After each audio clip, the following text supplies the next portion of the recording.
Hello, you. Oh, dearie me, I'm feeling good today. The headache of the, giving up the caffeine has kind of disappeared. Pretty much. It's there a little bit. Never say never again, what? End of the song. Should have been sorting through all this, but instead we were just messing around buying walkie-talkies on the eBay for 10 pence. Big hello, by the way, to everyone listening at the Orange Phone Company. Idiots. I can say they're idiots, can't I, without being sued? They can't sue me for calling them idiots. Yes, they may have won the battle. Yes, they may have won the war. But we all know that war is stupid. So who wins now? They still do. They've still got my £15. But that's by the by. Let's not let that ruin what is going to be a very, very entertaining show. Where have all my notes gone? Can I say, a lot of people have been sending us in a fake news report on the whale. I won't read it out because it's got swear words in it, but it's a fake BBC News website picture. It's only a whale, for LBC's sake. The attempt... let me just read that one paragraph we can probably read out. It's a spoof news thing about the whale, the tragedy of the dead lady whale. The rescue attempt ended in tragedy when it became obvious that if you take a whale out of the water, it will stop breathing and die. The rest of it's very sweary, but it's very funny. It's going around on the internet emails. I'm sure you will come across it at some point. We've got a heap load big stuff. Do you remember when the Indians, American Indians, they used to be called Native Americans now, but they always used to speak in comics. Me got heap big stuff for you today. They say and heap big a lot. Heap big stuff for you today. We have got a lot of stuff. Does it sound like I'm stalling? Does it sound like I don't quite know how to start the show off? That's what's going on. Chuck a topic on the fire, let it burn a little while. You know when you're at school, maybe you're still at school, maybe you're bunking off school today, you're doing a sickie. And can we applaud? This is for everybody who has taken a sickie off of school or work or is signing on the sick. Well done, you. Well done, you. The people who sign on the sick, they get a hard time. Sometimes from presenters on other shows on this station. The Jade to the Earth with B and Nick Ferris, for example. They give people signing on the sick a hard time. I respect someone who's got the initiative to pretend they're poorly in an attempt to get money from the government. I salute that. I'm jealous I didn't think of that first. So well done, you lot. If you're pulling a sickie or you're doing a fake, well done, you. If you're genuinely sick, then please get well soon. Is what we say. But if you've ever been to school, as I believe surveys have shown that up to 60% of listeners to this show have been to school at some point in their lives, which is pretty darn cool, a lot of the lessons were probably a complete waste of time, weren't they? Most of the stuff I learnt at school was rubbish. It was a complete waste of time. Today we are trying to discover what is the most pointless lesson at school. If you think you can help us with this one, 0870 90 90 973. That is the telephone number. Computer studies, okay? When I was a kid, computer studies, computers. Oh yeah, in the future, in the year 2000, everyone's going to be using computers. So it's very important you learn how to program, familiarise yourself with, and become comfortable using computers. Yeah. Not everybody's using big, fat, plastic BBC micros, though, are they? Huh? Well, you have to load up the programs with cassette. That's what we thought the year 2000 would look like. Not super slick, super speedy processing chips with 100 gigabytes coming as standard DVD burners. Yes, I can write a program that converts Fahrenheit to centigrade. What use is that? It's in BASIC. It's a dead language. So computer studies, in the old days. Hello, Helen. Hello, everyone. Hello, you all right? Yeah, fine, thank you. You all right? Just passing through me. Hello. Hello. Nice tattoo on the arm there, like that. Hello. Hello. Hello. Hello there. Hi there. Nice to see you. Thanks very much. Cheers. Thank you for coming. Bye-bye. A stream of beautiful ladies have just walked through the studio, leaving me confused in more ways than one. Yes. Computer studies, a complete waste of time. We've discovered that. History was a DOS, an absolute DOS. But how does me knowing about crop rotation help me nowadays? It's useless for me, isn't it? Tiny... there was one of those things where the letters mean something. Tiny Tim's winkle bends greatly every cold year. No, it's not rude. It's Tull Townsend and then I forget what the names are. They're people involved with the agricultural revolution. Rubbish. PE is the only decent lesson in school. Pourquoi? I'll tell you. Because it teaches you the truth. It teaches you that life is pretty miserable. It teaches you that for a lot of your life you'll be standing in the mud and the rain, feeling cold, lonely, ashamed and inadequate. That's what life is, my friends. Who were those girls that walked through, Agent Chris? Do we know who they are? Do we know any of their names? Can we get their phone numbers, for goodness sakes? They were the... I don't know who they were, but they were lovely ladies. As all 98% of ladies are. Lovely.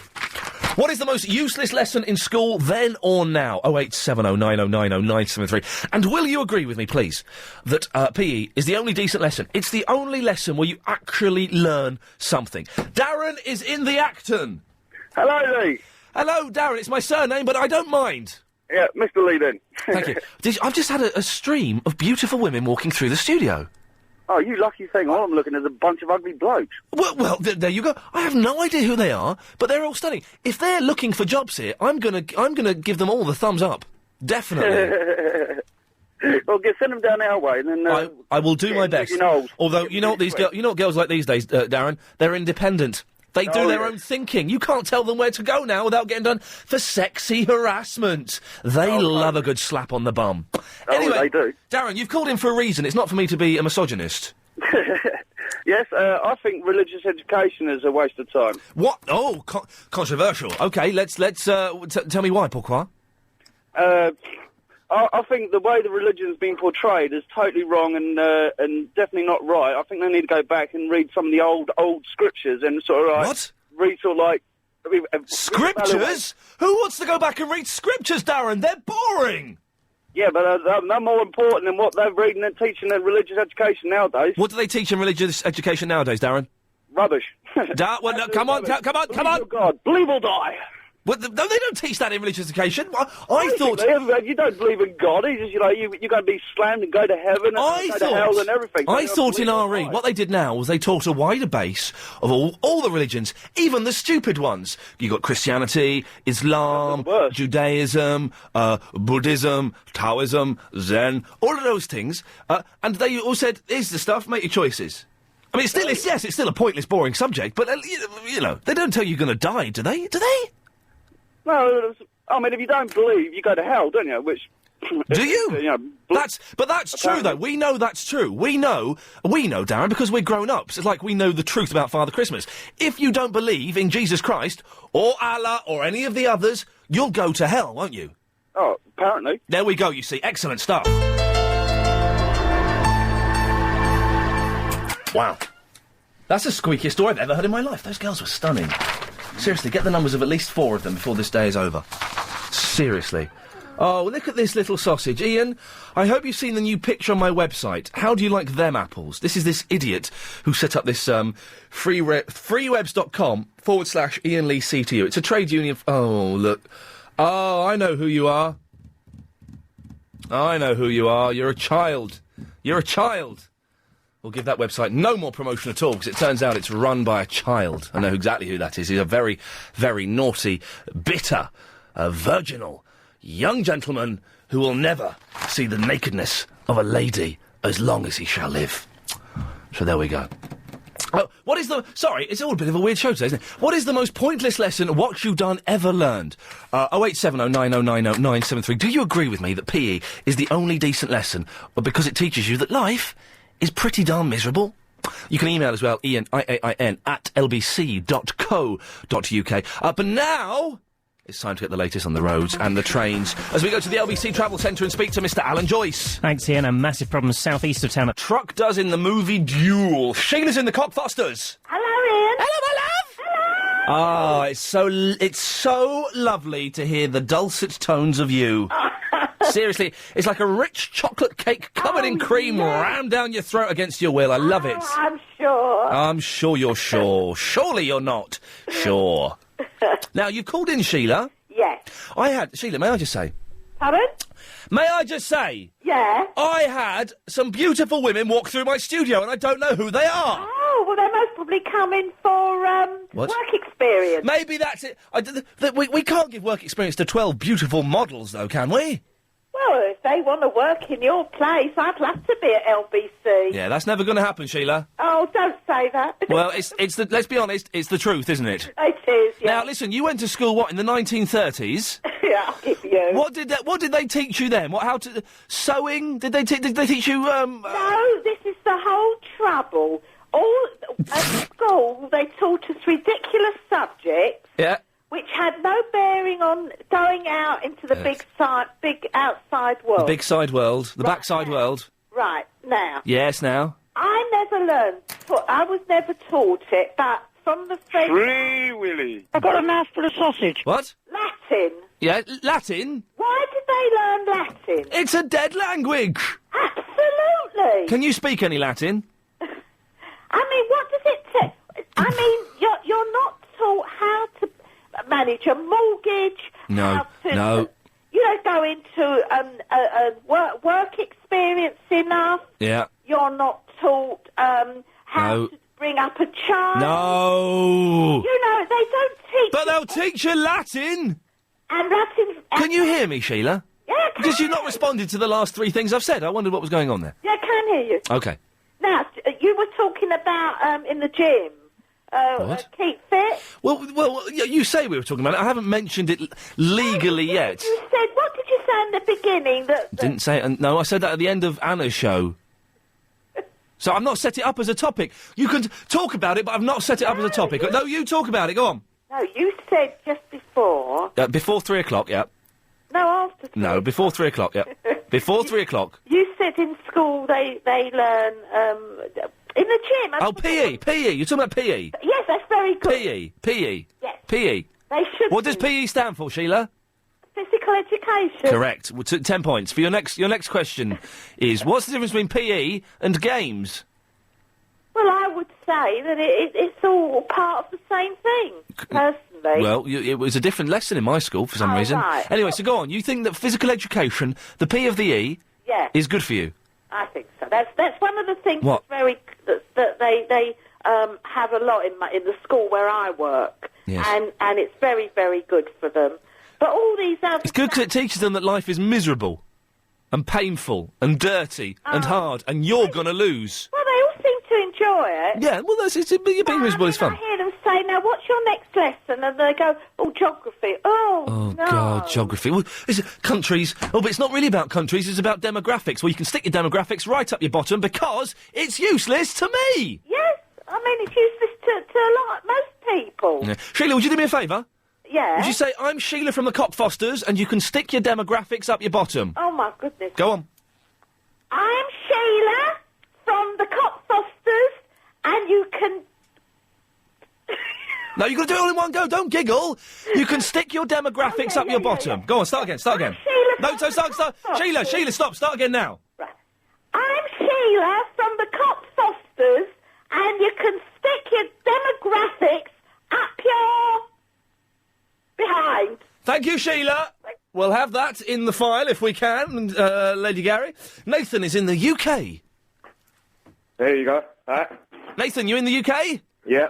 Excellent stuff. You lived there a long time? Yeah. Nice one. Can I ask whereabouts in the UK you might be? London. London!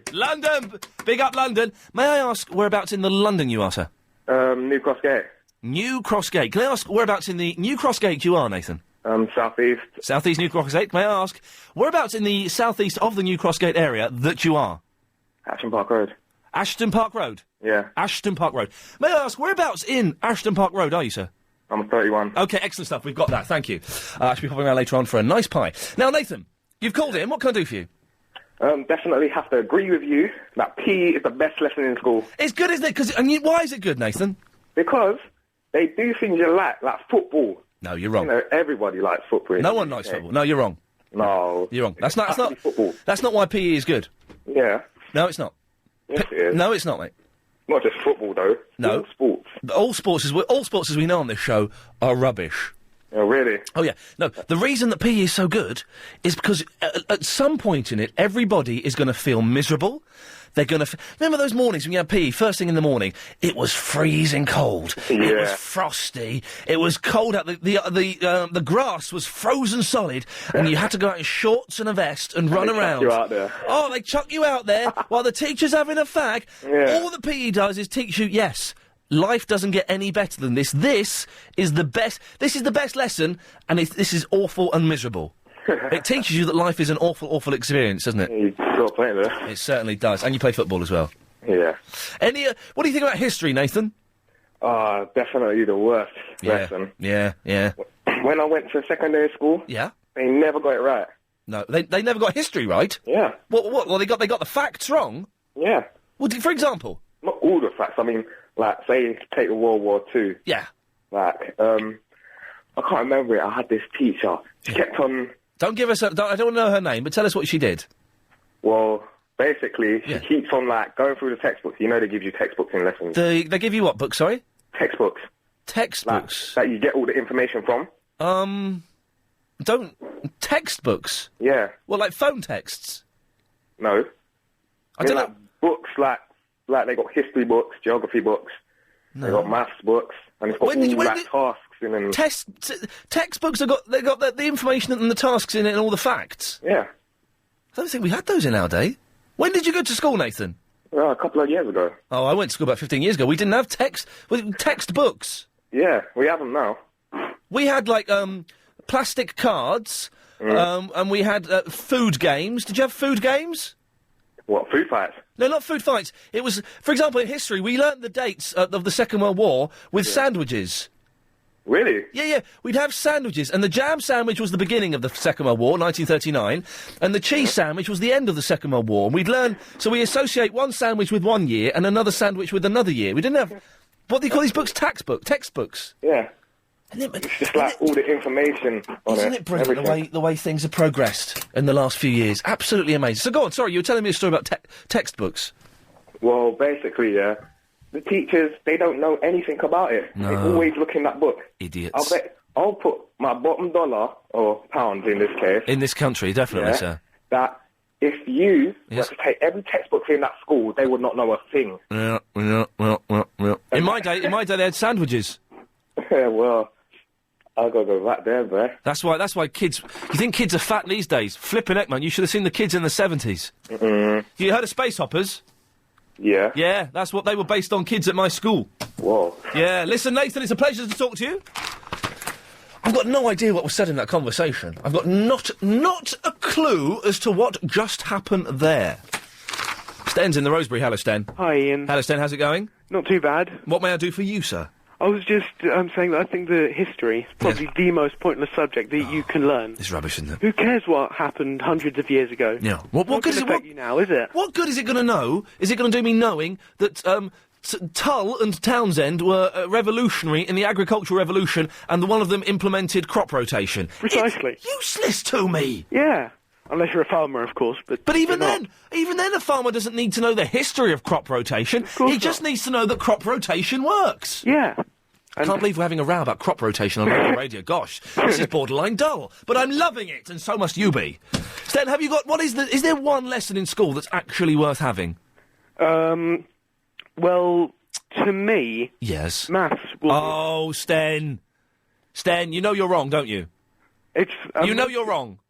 To most people, yes. Yes, you know you're wrong. You know that maths is the most pointless... You need to know the basics. You need to recognise numbers. Of course you do. Of course. But everything else is done by a computer these days. Yeah, and I completely agree with you there. So we should get rid of maths, shouldn't we? To Thank most you, people, Sten. yeah. Yes, I agree. Thank you. Well done there. We managed to persuade the boy genius, as he called himself on Nick Ferris's show the other week, with a very simple, logical argument. Today, London, we're discussing and we're sorting out once and for all what were the most pointless lessons you've ever had in your life, and what can we do to get them taken off the syllabus? Used to be a timetable in my day, flipping heck. Textbooks, indeed. 0870 9090 973 is the telephone number. The email is iain, IAIN, @lbc.co.uk. You've got to... It's 4 seconds more of the radio, which is less talking for me, so that's good that the title is... Yes, the title is different, but the title is longer, and in many ways that is a boon. What are we talking about? Oh, yeah. What are the most pointless, rubbish lessons at school? What do you think we can completely get rid of? What have you wasted most of your life learning? And also, after the news, we've got a random phone call that we made just a few hours ago. You can give us a call, 0870 9090 973. Most of the lessons in school are pointless. Waste of time. Waste of time. I do not use... Apart from the basics, the reading and the maths, there is very little. They're in the next studio now, those beautiful ladies, and I just caught the eye of one of them. And I kind of giggled, and they should come on in and hang out. I could turn the heating up here as well, that would be nice. No, boys. Boys will be boys. No, but there are some lovely ladies. I'm going to face this way. OK, most of the stuff I learnt in school, I do not use. I've never used it. Apart from the reading, the writing, and some of the very, very basic mathematical skills, I've learnt nothing that is useful in the world today. Apart from PE. PE is the only lesson that was any good to me. 0870 9090 973. What were the most pointless lessons? If you want to defend those pointless lessons, you can have a go. But you won't be winning the argument with me. Jenny is in the Dartford. Ian Lee, how can you not know what a textbook is? A textbook? It's unbelievable you don't know. I mean, I was at school in the 60s, and we had textbooks. Hey, man, all dropping acid and listening to the Beatles and Jimmy Edwards. Everybody knows what a textbook is. I can't believe you don't know. Are you that Nathan's mother or something? No, I'm not Nathan's mother. Jenny... How do you not know what text is? Text is on the phone. No. It's when you send a text on the phone. You were alive before texts, weren't you? Before mobile phones? Yes. Right. So before then, the reason they call them text is because it's written on the phone. Because it's the text on the phone. Text on the phone. But what does text mean? What's the definition of text? It's when you send a message on your phone that is not from your voice. I tell you what, look up text in the dictionary and see what it says. Don't you patronise me, So tell me what you think a textbook is then. It's full of the written words. So if you wanted to look up... Jenny, all books are full of the written word. They're books! They're books, woman! A book that has got words in it is text. So if you've got a book, say, on the Bible, for instance... Oh, God, I knew it. I knew you'd bring that nonsense into it. Why? No, I'm not religious at all. I was going to say that RE is the most pointless lesson you could ever have at school. Good work. Well, it is, isn't it? Well, let's not use the Bible just because it confuses things. Okay, all right, I won't use the Bible. Okay, you know... The Quran, I'm joking. The printed chemistry book, for instance, that you had to plough through and do your... from and all that. We did not have we had books that we wrote in. We had rough books. Yes, but from those you must have had reference books. Did you not have reference books at school? Is it... Chris, is this woman a wind-up? Do we know who this is or something? Wind-up. You must have had a reference book. What did you learn from at school? We had Blackboard. We had BBC computers. We had the sandwich system where we associated... Before computers, when I was at school, before we had computers, we had textbooks. We had... Well, maybe it's a dying thing that they've brought back being all retro. We had BBC computers. And we had the sandwich system where we associated one sandwich with 1 year. Now, that's excellent. I like that idea. But honestly, we did... Jenny, jam sandwich, what year? 1939, did you say? Cheese sandwich, what year? Oh, 1942? No, it's 1945. Oh, I never forget that now. Every time I can't enjoy a cheese sandwich now because I'm thinking 1945. I wasn't taught that, but I think I should have been because I would have remembered. So tell me some of these textbooks that you have. Well, I don't have them anymore, but when I was at school, we would have them for every subject: biology, chemistry, Latin, English, you name it. We had one. Jenny, I'm going to cut you off now because I think you're making this up. I'm not. I promise you. 0870 9090 973. I'm not having people come on here to do like prank calls. It's all it's all a lot of fun and stuff, but I'm not having that. Textbooks. It's got words. All books have got words in their books. Anyway, listen, you may be aware, we'll take more of your calls on that in a minute, you may be aware we do a little thing, every now and then, we're going to start doing it a little bit more regularly, where you can send an email to me, or a letter, if you want. I don't know what the address is off by hand, even if I did, I wouldn't say it on the radio, because I know it's Bramley Road, as in the apples. But you can send in the details, email, on address, a telephone number, of... someone you would like me to give a call, and I will give them a random call out of studio time, out of the show time. That person, we'll have a little chat, we'll get to know each other, we'll get on quite well. That person is then allowed to ask me one question. Any one question they want. and I will answer it completely honestly. The best question we've had so far, the only decent question we've had so far was how much do I earn? And I told that person the truth. We phoned up 3 people today. None of them answered their phones, which makes me think they were scared too. But we got this interesting email. It's from James Watkins, but I'm assuming he's nominating someone else, as you do. James Watkins said, ring this number to get an embarrassing but not rude question. Now, here it is. Embarrassing but not rude question. This means this person has got a question they want to ask me. As soon as we saw this email, Agent Chris and I jumped on it, we dialed the number. We could not wait to hear what this mysterious person had to ask. Hello? Hello? Hello, yeah, who is this, please? Who's that? Who's that? Who's that? Who's that? It's Jimbo. Hello, Jimbo. This is Iain Lee on LBC 97.3. I thought I recognised your voice. Yes, I thought... I didn't recognise yours at all. Now, listen, we're doing this thing where someone sends in an email and nominates a friend or a relative, and they get a phone call from me. You've nominated yourself, have you? Have I? Well, listen, your name's in the email address, so, yeah, you kind of have, haven't you? Oh, right. That wasn't very clever, was it? Wasn't very clever at all, you cheeky little monkey. Oh, well. Now, listen, have you heard me doing this to other people? Yep. Where the hell are you, by the way? I'm in the office. Really? What office are you in? An accounting office. Any hot chicks there? No. OK, that's fine. Let's move on from that then. Now, you know how this works. You're allowed to ask me one question, any question. I will answer it honestly. In the email it says you're going to ask me an embarrassing but not rude question. What have you got for me? I can't remember what it was now. Oh, mate, come on! You only sent the email a week ago. I ain't got a clue. Oh, Jimbo, don't let me down. We're banking on you. We've gone through hundreds and hundreds of these, and we've gone, yes, this is what we want. An embarrassing but not rude question. This is awful. This is the worst phone call we've ever made. Probably is, yeah. Yeah. Okay, let's just pluck one out of the blue. He said pluck. Okay. Okay. Come on, mate, we've got to go back into the studio where I'm sitting there live waiting to continue the show. This is a pre-record. Okay, right. Have you ever dressed up in women's clothing? Honest now? Well, yes, I have. And would you care to... No, I'm afraid the thing is you get one question, so with that, Jimbo, we say goodbye.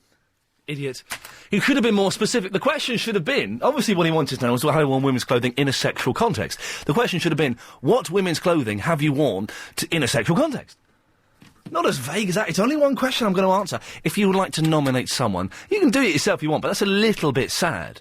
If you'd like to nominate someone, a friend, a relative, a colleague, I don't even need to like the show. We've called up people before who hate the show and tried to win them round. Generally, it's ended in violence and bad language, but that's fair enough. You can send an email, iain@lbc.co.uk, with their name, their phone number, and a few details about them as well. Ivor is in the Kensington. Hello, mate. How are you? I'm fine, my friend. I've got an embarrassing question for you. Well, I'm not going to answer it. Ivor, say that 1 second. Agent Chris, did Heather Jingles bring in a nettle tea bag for me? Yeah. Could you go off and make the tea? I'll keep Ivor on until you get back. Is that all right? Sure. Nice one. I've given up tea and coffee, Ivor. Have you? Yes. And Heather Jingles, who is, I thought was quite nice until she gave me the most rank fennel tea awful tea yesterday, but she's given me nettle tea. Have you ever had that before? No, I haven't. What's it taste like? Well, I don't know. Agent Chris has nipped off to make it for me, so... I want to drink it myself. Well, you'll be on the line when I get to drink it, hopefully. I'm going to keep you on the line until he gets back. Excellent. Now, what can I do for you, my friend? You talk on school education subject. A what? Your phone is breaking up. No. Your phone is breaking up. Ivor, you're shouting. I can hear you shouting, but your phone is breaking up. No. Why not? I can hear you now. Can you hear me now? Yeah. Excellent. Okay. What did you do to make the signal better? Tell me. I'm always keen to find out. I grabbed the wire and I've got one of the old mobile phones with a wire hanging out of it, so I sort of moved it around. What? The phones with the wire hanging out? They're just phones, aren't they? They're not mobile. Yeah, mobile. Ivor, the studio next to me is full of about a dozen beautiful, beautiful women. Really? Yeah, just stunning. I'm just looking at one now. I keep looking over and Shall I look over and wave at one? Yeah. Okay, I'm gonna look round. I'm gonna look round and wave at one. Okay, I don't know what they're doing. Did she wave back? No, hang on. I'm not done it yet. She's not looking at me. She's pretending not to look at me. Okay. I'm having a little look. She's. Oh, go on. Hang on a minute. She's beautiful. She's blonde. Really? Slightly chunky, but in a nice way. That's all right. That's the way it should be. Nothing wrong with that. Not wrong with that. No, they're not looking. Blooming girls. They probably know you, that's why. All right, mate, calm down. Easy, Tiger. Your rabbits. Oh, God, I'd like... Anyway, now, listen, so you've called in about something, have you? Yeah, I have. Well, please tell me what it is. Skill topics, the skill topics and the various subjects. Yes, the subjects that are most pointless, yes. Uh-oh. I found RE to be somewhat boring. Yes. But, having said that... Yes. School education is the foundation of anything else you're going to go on and do in life. Free Willy. Sorry? Hello? School education is the foundation of the generation. It's the foundations of anything you're going to go on to do in life. No, it's not. Without the foundations, you're not going to get very far. No, it's not. You've fallen for all of that guff that they told you at school, Ivor. Imagine if you're a builder. Yes, right? yes. And you build a house. Yes. On dodgy foundations. Yes. What happened to your house? It will collapse. Right. Well, now I take it you're not talking about a literal house here, are you? You're talking metaphorically. It doesn't matter the size. If you build your house on sand. Oh, I love it! Oh, Ivor, you're a fool. I love you. Go on. I know. I am. Yes. And I'll admit it. Okay, I get I get the point. Yes. But no, history. I'd say history is probably the most important subject. Oh, you lunatic. Oh, it's got to be. What? Because it's not. It's rubbish. Well, it has to be. You think about it, right? I'm thinking about it. Right. Hang on, the tea's arrived. The tea's arrived. Lovely. What's it taste like? Hang on, so this is nettle tea. Hang on. Oh, it stinks. Hang on. I bet it's horrible. I'm not sure if I like it or not. Hang on a minute. Hang on a second. hang on a minute. What are you doing? Well, it's not very nice, no. No. But it's not as nasty as the fennel tea, so that's okay. I'll lob it out the window. No, I don't want milk in it, Agent Chris. That'd be... Oh, Ivor! Yeah. Stay there a second, I'll go to the travel. We'll come back to you in a minute. We'll hear your rubbish argument about why you think history is vaguely important. After, we've got the latest LBC 97.3 travel news with Alan Joyce. Thanks, Ian. 8:21, still... Indeed. I'm reading this. We are less than 1 week away from giving someone the chance to win £100,000. It could be Brenda. There are no wells in it, Agent Chris. I put the wells in myself. I put the wells in myself, then I said I'm reading it. So, you've interrupted the flow. I'll have to start again. Agent Chris there being a little bit unprofessional just because there are hot ladies in the building. Apparently, from the sales department. We are less than 1 week... Well. We are less than 1 week away from giving someone the chance to win £100,000. It could be Brenda. She's our current unbeaten monthly winner. But she can be beaten already... She can be beaten... Oh, for goodness sakes, put full stops in here but she can be beaten. Already, Sally scored higher than Brenda in her minute to win it, but lost all her points gambling. Surely you could do better. To take part in the big quiz, call 09016 339 973 right now. We just need your name, and this is very long, Agent Chris. Have I got to read all of this? It's very long. Yeah. Your call could be worth £100,000. That's 09016 339. Ivor! Well, I've got to finish this. I'll be back in a second. All right, mate. 09016 339 973. Calls cost 40 pence from a BT landline. And then listen to the big quiz every weekday night from 7 with Lord Gareth of King himself, Gary King. Oh, Ivor, we're back with you. Hello! Hello, my friend. Right, so, yes, you were talking about metaphorical houses. Yes, I was. Build it on dodgy foundations, it will collapse. Yes. Anything goes for education. If you build your life on dodgy foundations, it will collapse. Am I correct or not? No, you're wrong. Why?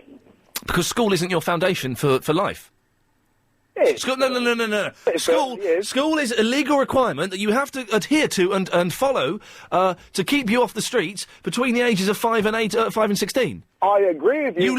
You learn nothing in school that is any good whatsoever, my friend. I have learnt, apart from reading, writing, and a very basic math, I have learnt niche in school. Everything that I use in my day-to-day life now, paying the mortgage, doing my job, driving a car, I learnt after I was 18 years old. But you learnt how to conduct a decent debate, right? When I was 18. Oh, come on.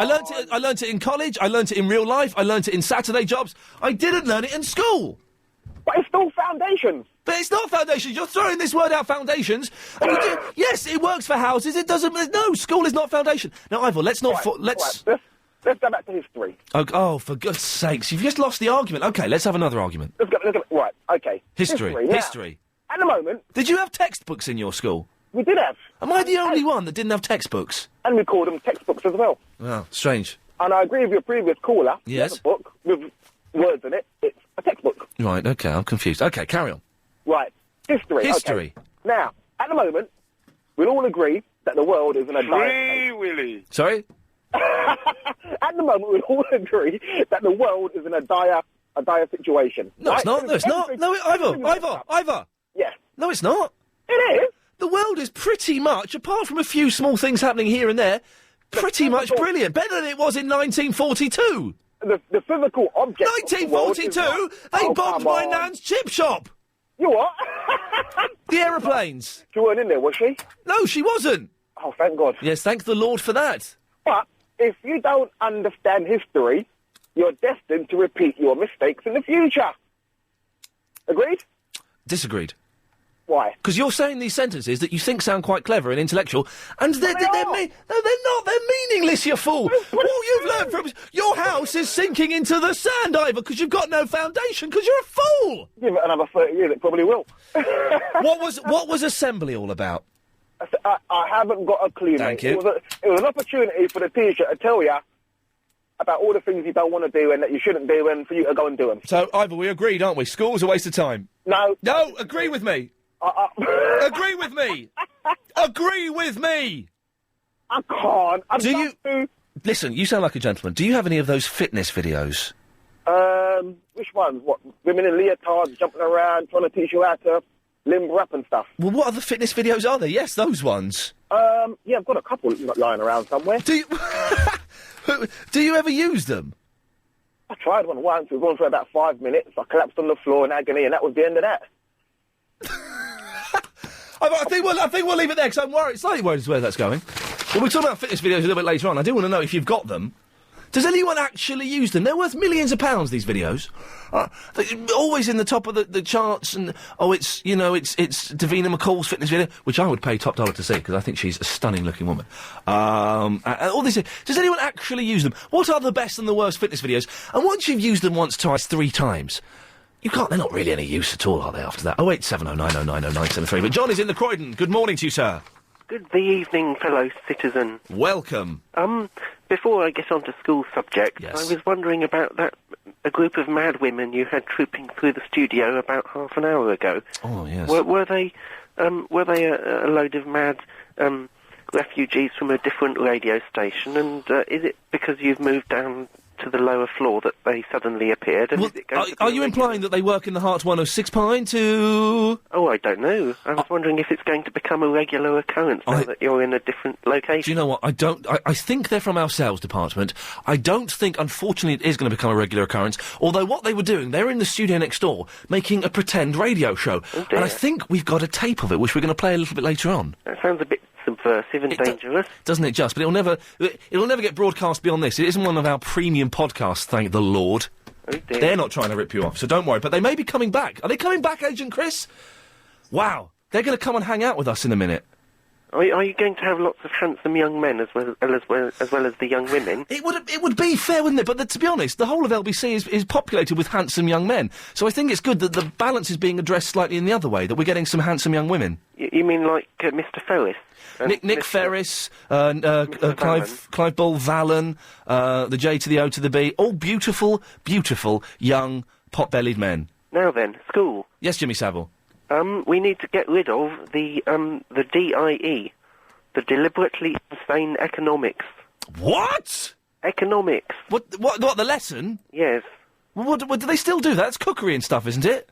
No, not domestic economics. I mean economics as in drawing silly graphs of supply curves and demand and. I don't think they've been doing that. Now. John, you're boring me now. You set off the Clive Bull alarm. I'm going to let you go. You're boring me Thanks now. very much. Take you're care. boring Bye-bye. me now. You're As an investor, you want a property. I'll tell you, it's flipping awful. Really awful. It's made my tongue go numb, and that hasn't happened for months. Got to be said. Oh no, hang on. Here we go. Chris, hello. Hi.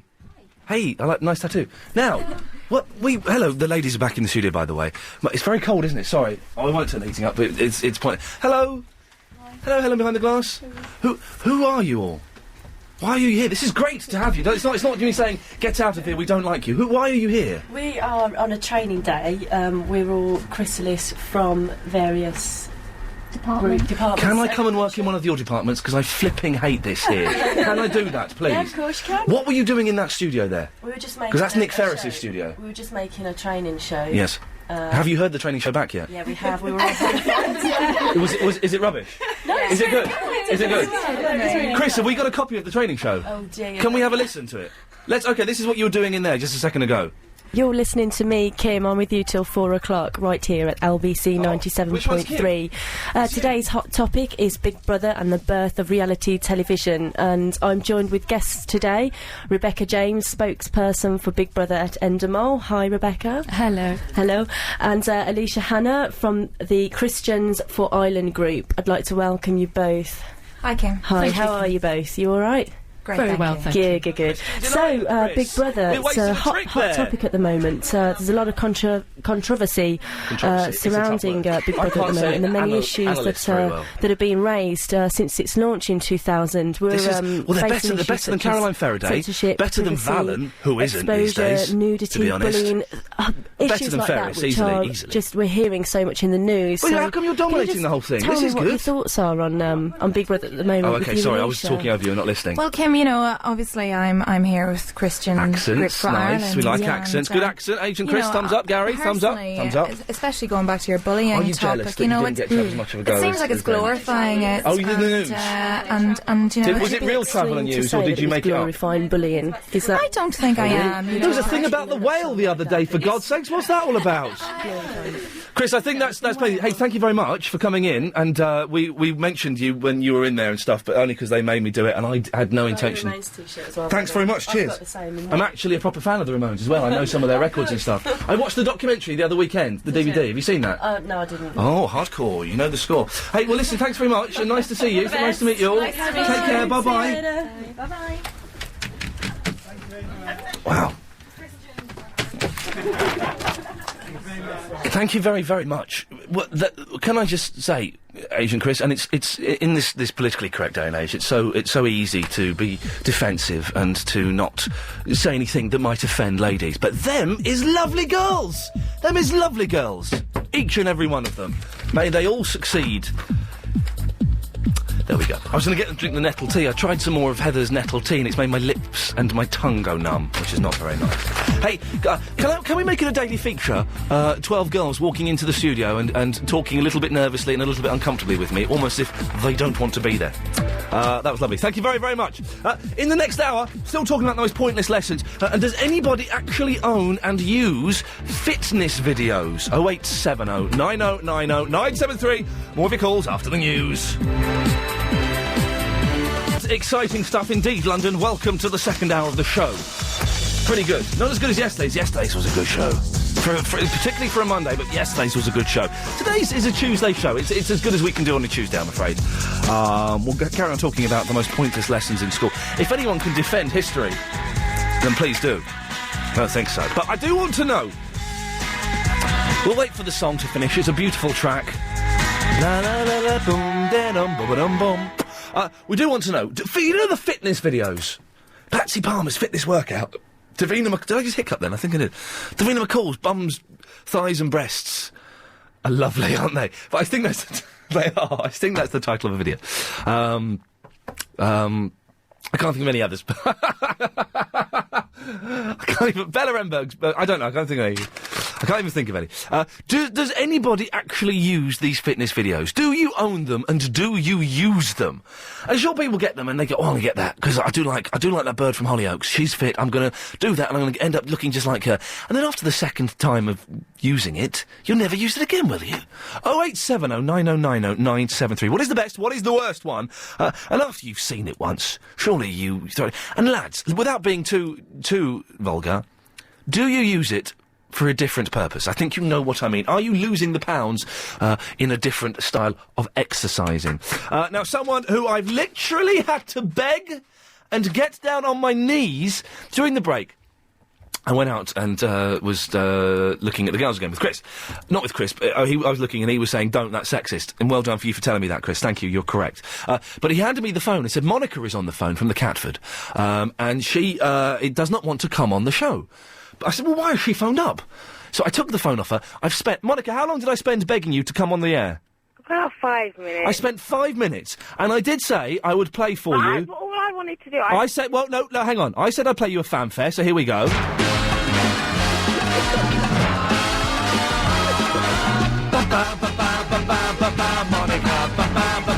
Monica. Now, this is for you. Free Willy. And it's all for you, Monica.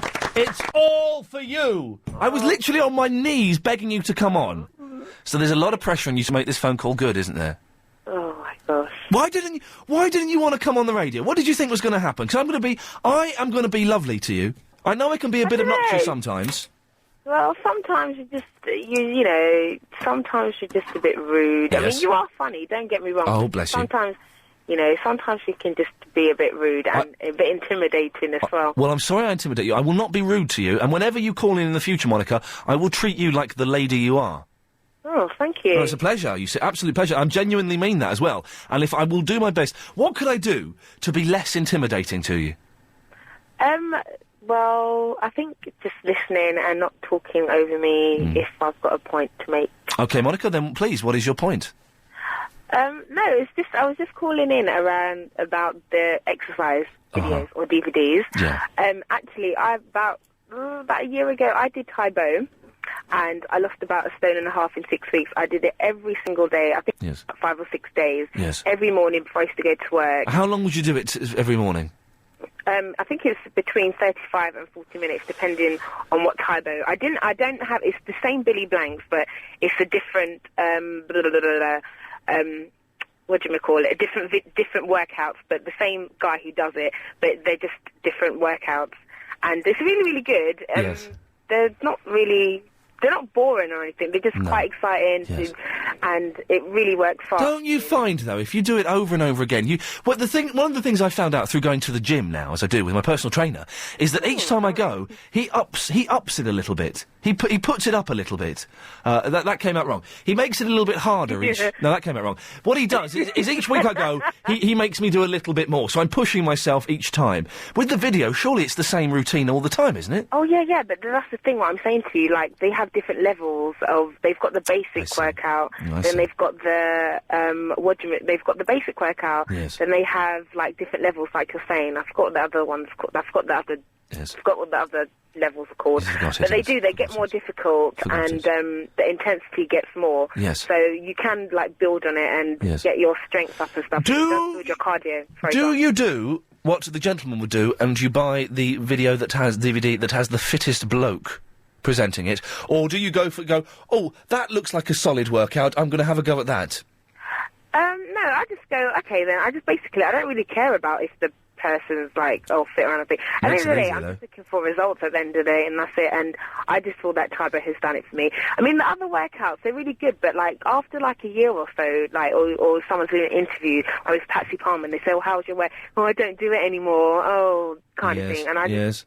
He does it all the time, and it's very motivating. Agent Chris watches the Hollyoaks workout, where I believe it's 3 fit young ladies from the Hollyoaks team, and they'll have like 10 minutes of workout, then you'll see behind the scenes of Hollyoaks. That's not aimed at a fitness fanatic, is it? That's aimed at the single gentleman. Yeah, I think basically it's more of a money-making thing. I think people are, there's lots of, the average size person in England or UK today, I think it's a size 12 to 14. Yes, and, people are going to say, oh, I want to look like that. And a lot of young girls as well, they're not really, really slim. And so, oh, I'm going to look like the girls from Hollyoaks, or they just want to watch it because it's them, not really for exercise. And I think it's just for promotional purposes. I don't think it's really for fitness. Now, Monica, we're reaching the end of the phone call naturally because I feel we've reached the end of our conversation and because I have to go to a break in about 45 seconds anyway.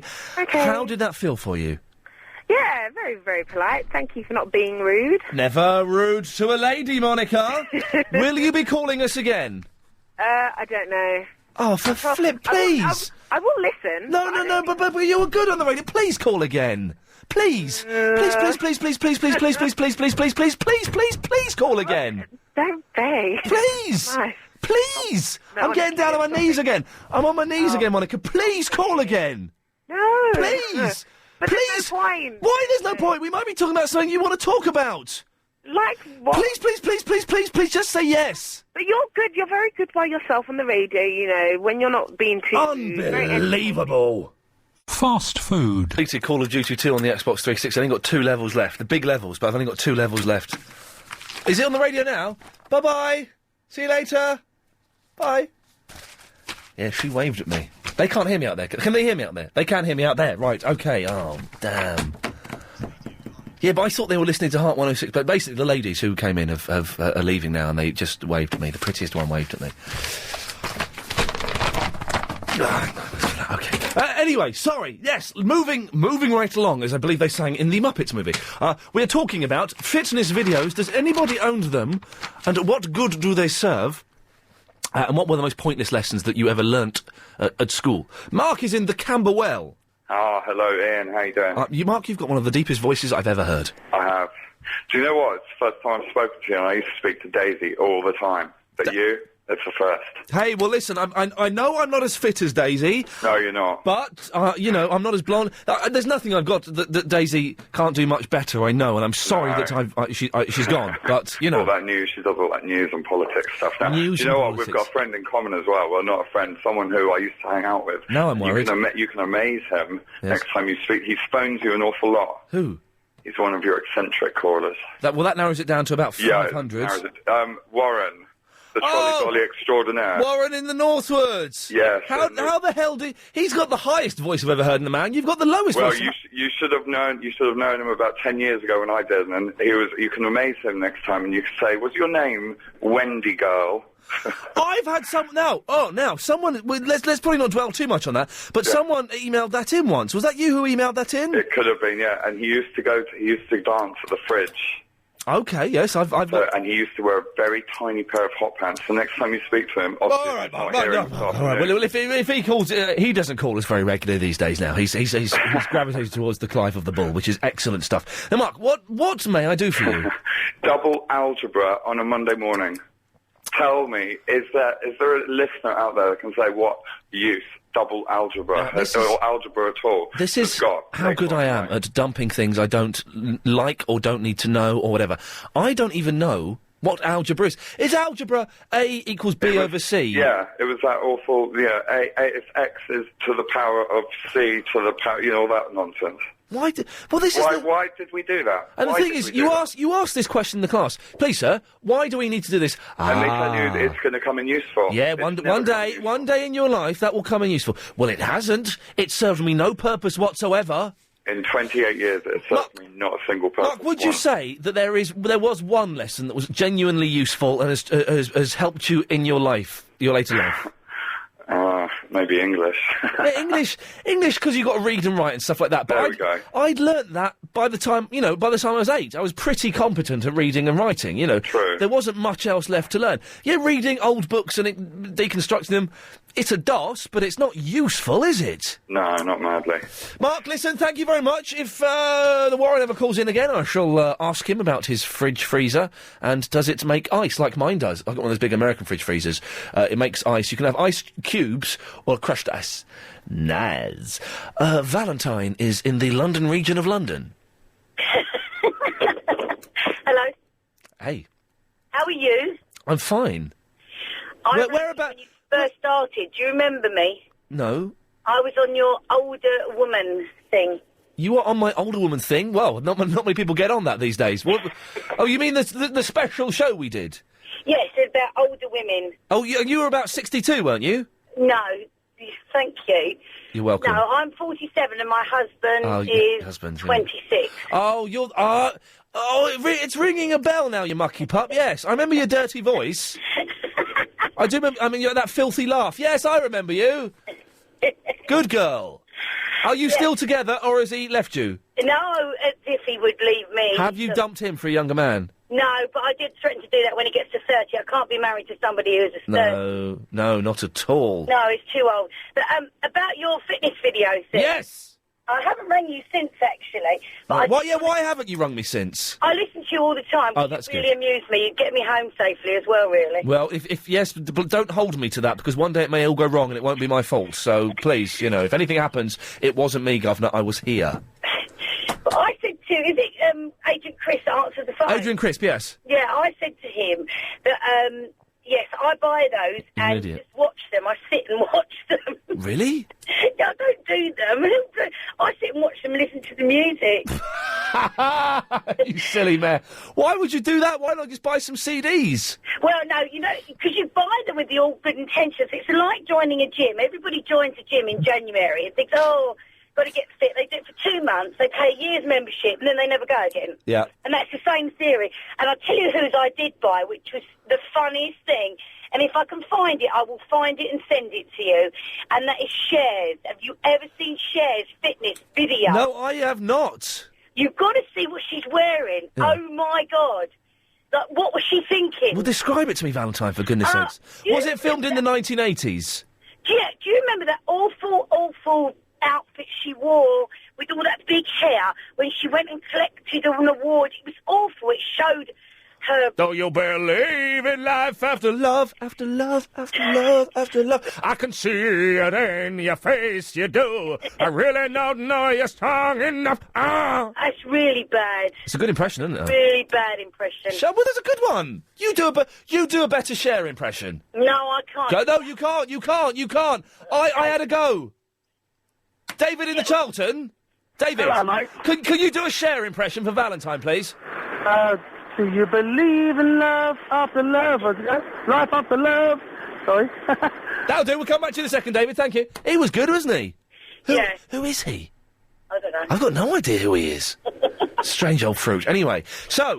Anyway, she was wearing something similar, like loads of black lace, Yeah. not one bit of light curl or anything. I tell you, you've never seen anybody exercise in an outfit like that. You'd be, it's hysterical. She was good in The Mask, wasn't she? I thought she was fabulous in that. I loved that film. Yes, she was good in that. And The Witches of Eastwick.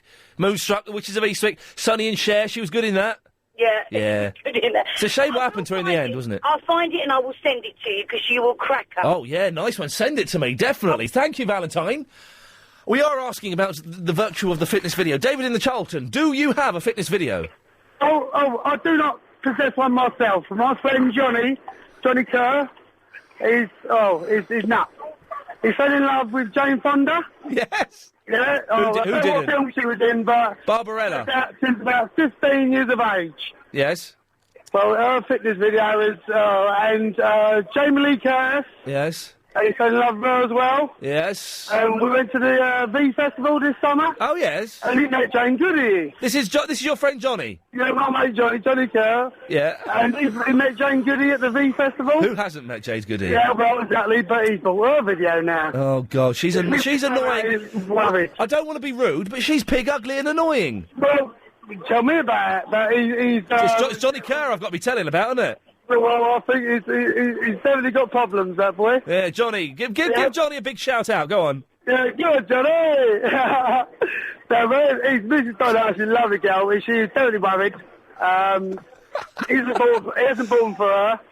And he's a bit of a sofa person. Yes. And so it's more hand movements than... Oh, yeah, all right, David, we got the idea as to where that was going. It sounds like Johnny Kerr is a real character there with what he was telling me there. Very exciting stuff. Thank you for that.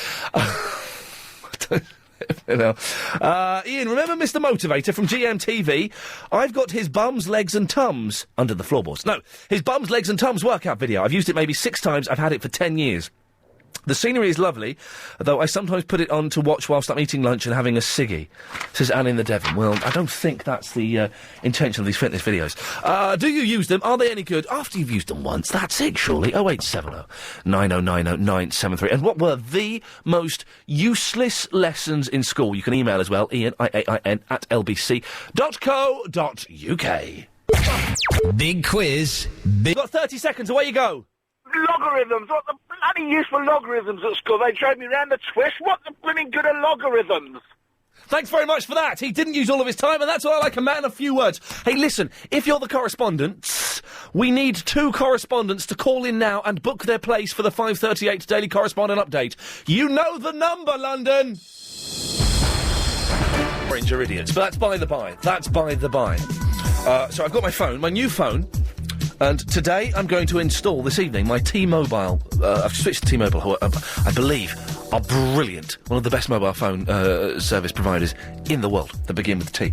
And I'm going to put my SIM card in, but it means this is a BlackBerry, a Swiss BlackBerry. But it means I've got to set up my email, all of this stuff on it. And I've lost the instructions. I'm not asking you to phone in to me how to do it because that would be very dull. But I've lost the instructions for it. It's quite a posh BlackBerry. It doesn't look like a BlackBerry. It looks like a phone. It's the new Siemens. What have I said? But I don't quite know how to set it up. Is it easy or do I need help? If anyway, I don't really know. If you can, we can sneak in one call that's got a little bit of advice for me. If you can, that'll be very, very handy. Thank you very much. Also, we need tomorrow. I'm getting rid of 2 of the correspondents. They're going because I believe the correspondent contribution has been pretty darn poor since we recruited you on I think the 27th of December. So we're going to get rid of 2 tomorrow. If you want to make sure that you're not one of those 2 to be given the boot, then please call in now. If you're a correspondent, call in now and book your slot on the 5:38 Daily Correspondent Update, which we do every day now daily. 0870 9090973. We need 2 of them correspondents to call in now, please. As well as that, we're still talking about fitness videos and the most pointless lessons in school. Melissa is in the Sandford. Hello, Ian. I wasn't talking about fitness videos. I was going to talk about school and what the point of school is. That's why I phrased the sentence, call in about fitness videos, and we're also talking about pointless lessons. Let's go to Melissa. Oh, okay, then. Well, no, because we were talking about why we need to go to school. You were talking about why you need to go to school. Yeah, you don't need to. And, well, my theory is, between 5 and 10, you've learned everything academically that you need in terms of spelling and mathematics and so forth. Yeah, maths. And maths and stuff like that. Basically, everything that you're going to need and all the skills that you need to get through life. Yeah. Henceforth. Yeah. But from the age of 10 to 16... Yes, you're learning... The most important lessons that you need to know is how to socialise, how to assert yourself, how to fit in with other people... But you don't need to learn those at school, do you?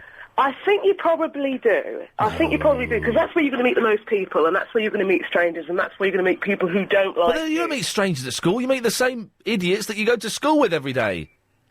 But that's when you're going to be sort of holed up in a social... Go and travel around the world. Go and work in Pakistan for 3 months. Go and live in Canada for a year. Yeah, why the hell not? Go and live in Why the hell not? Why stay at school? Go to New York City for 6 months. At the age of 12, you should go to New York City. Go on an exchange thing. Swap with another family. Go and live with another family for 6 months in New York. Why not? That's what... You learned something then. God, if I'd lived in America for 6 months, if I'd swapped with another kid, man, I would have cojones of steel now. Nothing would faze me. But the thing is, if you're a shy person, if you don't actually go to school, you can avoid speaking to people, and you cannot force yourself to learn that. That's why school is so bad. I think that between the age of 10 and 16, kids are absolutely insane anyway, so I think they need to be sort of hoarded into a building. No, that's because you're scared of them. During the day anyway. It's because you're scared of them, Melissa. Let's let them run wild like feral animals. The reason I agree with you that up until 10 they've learnt everything. At 10 they've learnt everything.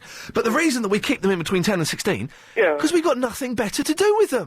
We've got nothing better to do with them, and we're scared, and it keeps them out of the way. That's not fair on them. But I think anybody who's been on the buses between 3:30 and 4:30 knows that the best place to keep kids is these state penitentiaries, which we call school. Hey, kids... Let them sort of, learn social skills between themselves. But they don't learn social skills, do they? They learn how to... Well, no, saying that, they learn how to roll magic cigarettes and cop off with each other, which is useful stuff, it's got to be said. Well, this is life lessons. Yeah. Anyway, that's all I wanted to say. And also, can I just say... That's all I want to say, but one more thing. No. I've finished, but one more thing before I go. Well, you're like Columbo, you are, Melissa. One more thing, sir. do something because I just wanted to say that every Thursday and Fridays I risk my life for you because I cycle back from work because I sort of treat myself on Thursdays and Fridays and I listen to Iain Lee, and if I got the tube, Man alive, I wouldn't be able to hear you. Oh, you do this for me? Yeah, and it almost makes me think I'm mad having headphones in the middle of London traffic. Yes. Can I just say I think you're worth it. Melissa, can I just say, I did see I actually saw on the way home a gentleman getting knocked off of his bicycle last night. Absolutely true, absolutely true. I didn't see it happen, I saw the immediate aftermath. I was about 4 cars behind it when it happened. So may I say to all cyclists out there, what the flipping hell are you doing? Bikes are dangerous! Go on the bus! Thank you very much, Melissa! But why would anyone ride a bike in London? I was about 4 cars behind this accident, and this car's bike was all smashed. He's one of those idiots that wears, like, the Lycra shorts, the helmet that's like a sort of quiff shape and, everything, and he's had a proper sports bike. Yeah, it's a proper fancy sports bike. And it was crushed. The bike was crushed. Idiot. Not him, but, you know what I'm saying. I wish him well and stuff like that, but, why would anyone ride a bicycle? Iain, I despise school. I never enjoyed PE.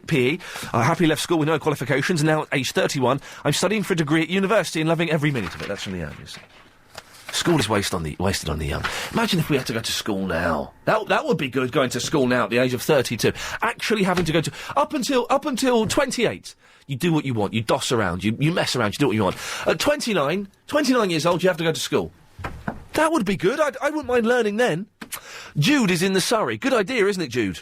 Oh, school at the age of 20 plus is never a good idea. What? Your brain's past the stage where it can learn. But it's at the stage when it wants to learn. Ah, ipso facto. Well, it's maybe at a stage where you know what you want to learn. Yes, but it's at a I am hungrier for knowledge now than I was at the age of 14. At the age of 14, I just wanted to listen to Beach Boys records and watch the television. Now, I want to learn foreign languages. I want to learn things. I want to see new things. 14, I couldn't give a stuff. Yeah, but do you want to learn why crop rotation was invented or brought about by some bloke? Or do you want to know why we need to know stupid bits of history? Or no, sir. I think the educational system should. Well, firstly, people at a certain age need to more or less either decide for themselves or... You're boring me now. Be careful, Jude. You set the alarm off. You've triggered the... Don't worry, it's only a short alarm, so we're okay. Carry on. But just try and jazz it up a little bit. Yeah, I mean, a good example, mathematics. Mathematics covers... You're boring me now. Yes. A large... well, it's quite broad. So why should someone who's doing geography... You're boring me now. Why do they need to know bits of mathematics that cover physics?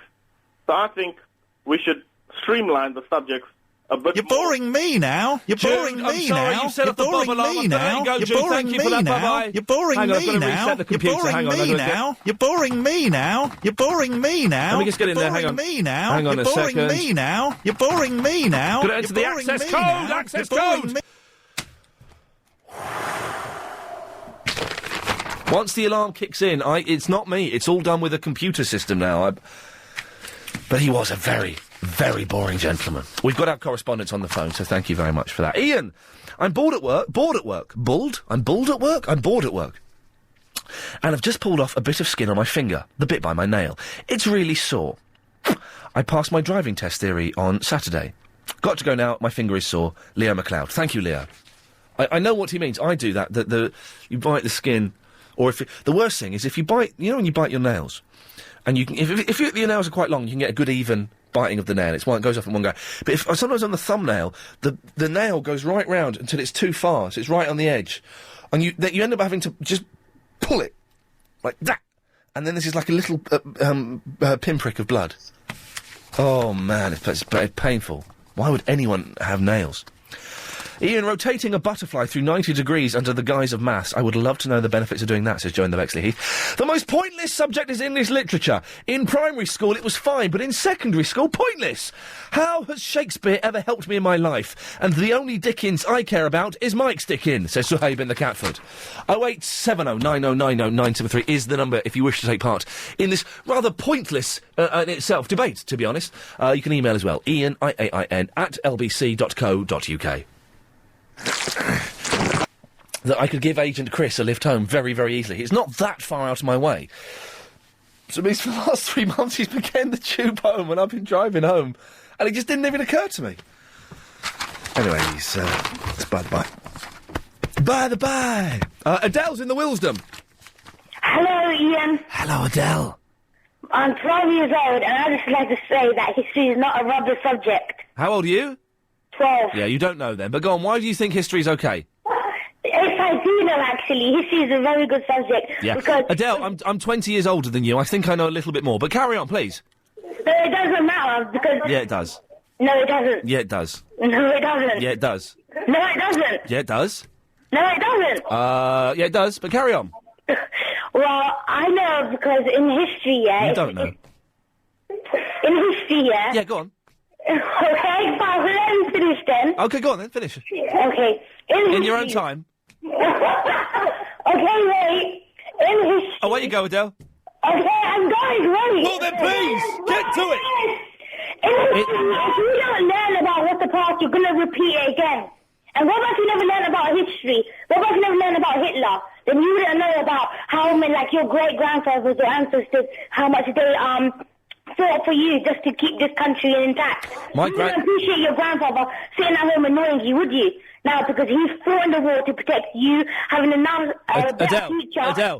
Adele, one thing they're not teaching you at school is manners and respect. My granddad didn't fight in the war. Well, some people did. Yeah, but mine, girlfriend, didn't. I'm not your girlfriend, by the way. Just to no, tell well, you. yeah, thank God for that, because you smell. Yeah, but can you have a word with my sister, please? Yeah, because you can't do the argument yourself, can you? I win. 1-0. Next, please. Hi, Ian. Hey, who are you? I'm Nadia. I'm his sister. Nadia? Yeah. How old are you, Nadia? I'm 15. Okay, so again, a little bit too young to have a decent argument, but better than Adele. I beat Adele, 1-0 to me. Okay, the What's thing is, your What's your point? Away you go. Okay, I'm not supporting history. I just wanted to say that, you know, there's certain part you're talking about rubbish subjects in school, right? Yeah, history being one of them. Yeah, I wouldn't cancel out mathematics as a one, but there's some aspects in mathematics that you do not need for later on in life. You don't need all you need are the basics. You don't need even the basics now because it can all be done on a calculator. All you need to know is how to count, really. Yeah. I mean, there's these little things that we learn in mathematics that are vectors. I bet you never even heard of that. Vectors? Exactly. Are they like Venn diagrams? You don't even know what a Venn... You don't know what a Venn diagram is, girlfriend, so kiss it. Next, put another sister on. I've won. 2-0. Next. 2-0. 2-0. 2-0. 2-0. 2-0. 2-0. 2-0. 2-0. 2-0 to the Ianley. 2-0 to the Ianley. 2-0 to the Ianley. 2-0 to the Ianley.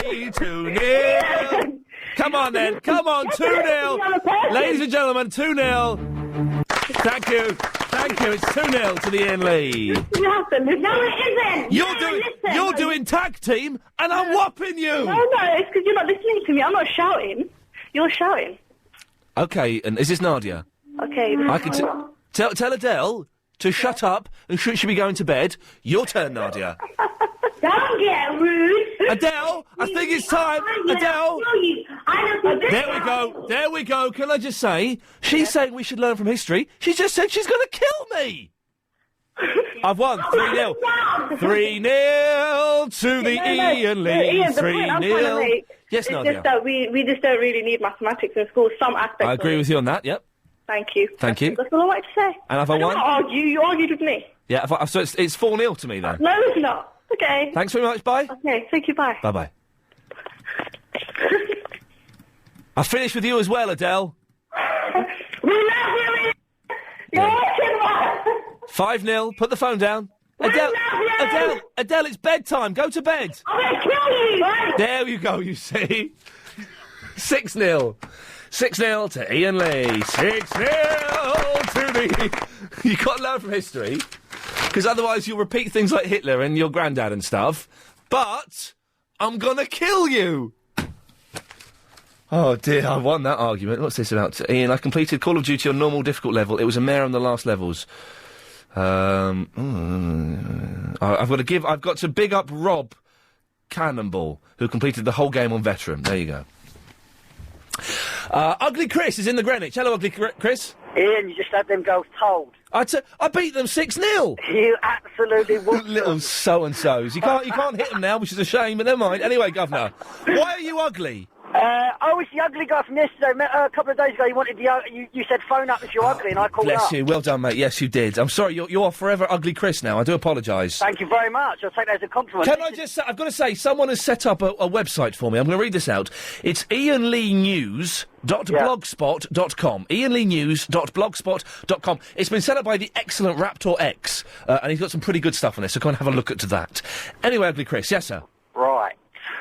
I've lost it now. Oh, no, I haven't. Biology. Yes. Biology at school. What was the point in biology? There was always one little kid at school that wanted to be a marine biologist. Oh, yeah. Didn't even understand who it was. So we all had to do biology just for that? It was spod. rubbish. And check this out, Ian, and I don't know why I remember it, ready? Osmosis. The diffusion of a weak solution to a strong solution through a semi-permeable membrane. It's never helped me out, and I don't even know what it means, but I remembered it. What is that about? It's weird, isn't it? It's a kind of brainwashing. These facts get smashed into your head. It totally does. What a load of rubbish. I'm a walk-on artist now. That's what I do. How the hell does osmosis from a weak solution to a strong solution to a semi-permeable membrane help me out? Ugly Chris, you've got a point there. I'm on your side. More of your calls after this. If you've never invested... Welcome. Annabelle is in the Woodford. Hello, Ian. Hello, Annabelle. How are you? Fine, thank you. How are you? I'm okay. Right, hello? Hello? Hello, Annabelle. Listen, I'm mourning the fact that, I don't drink tea anymore. I gave up tea at the weekend. Mm-hmm. I can't slurp my tea. So I'm going to have a little swig of water. This is my new slurp. It's not very exciting. Hang on, here we go. It's water. Yeah, there we go. It's not as exciting as tea. Yeah. Anyway, have you ever had, it's not plum tea, what do they call that? Nettle tea. Ever had nettle tea? No, I haven't. Oh, it's flipping awful. Don't ever have it as long as you live. I've tried it for you. Mm-hmm. Let me tell you, it sucks. Yeah, I'm sure my mum's had it, and I think she spat it out. Yeah, I bet she did. Your mum sounds very, very sensible. Yeah. Now, Annabelle, what have you called in for? What can I do for you?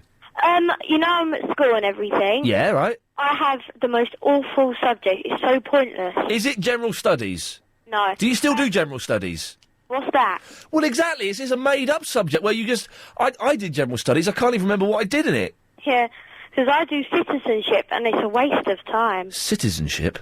Yeah. What the hell is that? It's the way you learn to be a good person. You meet someone in the street, you say, hello, how are you? What's the point of that? Well, so... And how often... How many hours a week of citizenship are you learning? I have 40 minutes every week. 40 minutes? OK, and what day do you have it on? Thursday. What did you learn last Thursday in citizenship? We played this game called Circle Time, and you had to say something nice about a person. Oh, God, in a group. I'm going to be sick. I know, it was so boring. Was it frustrating? Yeah, because... Do you feel the need, Annabelle, to say something nasty about someone? Say something nasty about... Because you were saying all these nice things the other week about people in your class. Say something nasty, and obviously not using any swears. Say... This is the Iain Lee citizenship lesson. Say something nasty about me, Annabelle. Something nasty about you? Yes. Oh, but you're really nice. Oh, no, they've brainwashed you. Come on, Annabelle, fight it. Fight it. You won't cut me off, will you, though? So say that again, your phone cut out, go on. No, you won't cut me off, will you? No, we won't, as long as it's not got swears in it, and I won't be offended. Go on. Okay. Well, I've seen you, and I think you're a bit too tall. Come on! Annabelle! You can do better than that. Come on, give me another punch. Give me a punch to the belly. Come on. I don't think they took a very good picture of you on the LBC site. Come on, Annabelle, give me one more. Knock me out with your killer punch now. Come on. Your eyes are too brown. I've got blue eyes. They look brown on this picture. Yeah, it doesn't matter. That is what you should be learning in school, Annabelle. Not citizenship, so we can all be friendly in it with each other. Yeah, because I got given this girl to talk about, and thoughts were swirling round in my head. What a beautiful... I've got to go, Annabelle. What a beautiful turn of phrase you've got. Thanks. Listen, I'll speak to you soon. Take care. Bye-bye. Thoughts were swirling round in my head. That's brilliant. Citizenship. They teach you to be nice to each other. Unbelievable. It's coming up to the last proper hour of the show. If you want to take part and give us a call about fitness video and pointless lessons, you can do. Also, were you in a band between the ages of 15 and 17. I want to know what the band was called. At that age, we are at our most pretentious. I'll tell you the name of the band I was in and the name of the band that James O'Brien was in. What was the name of your 15-year-old band? 0870 9090 973 is the telephone number. More of your calls after the news. Is that the funniest thing? The way the voice just goes up. Were you in a band between the age of 15 and 17? Want to be famous? Want to get back together? Give us... No, it doesn't sound like some terrible cable show. What was the band called? I think boys in particular, pleased to meet you, are at their most pretentious, sort of 15, 16, 17, really just full of themselves. I was in a band called The Secrets of Hess and Neddy, and we shortened it to The Secrets. Rubbish band. We played in an assembly once. We did. J to the O to the B was in Nimbo Stratus. Were you in a band? What was it called? Give us a call, 0870 9090 973. Now, we've got to do something that could backfire terribly. I've got an email here from Mabel. Where's the bottom of this email? Iain, I sent you an email yesterday, but you did not reply. Well, excuse me, I'm a little bit busy. I'm doing a wireless show. Please let me know if you know a Hindi song you can sing for my daughter, who is 21 today. She is at work, but I will get someone to put LBC on in their office. Oh, me, she's listening now. Oh, crikey. Well, our cover's been blown. Quick, phone her up, Agent Chris. The number's there. Didn't mention anything. This is Susanna we're trying to phone. Hopefully she's listening. Hopefully she won't be upset. Hopefully she won't swear on them. Good afternoon, Justin. Hello, can I speak to Susanna, please? Speaking. Hello, Susanna. Do you know Mabel? I do, yes. Is that your mum? Yeah.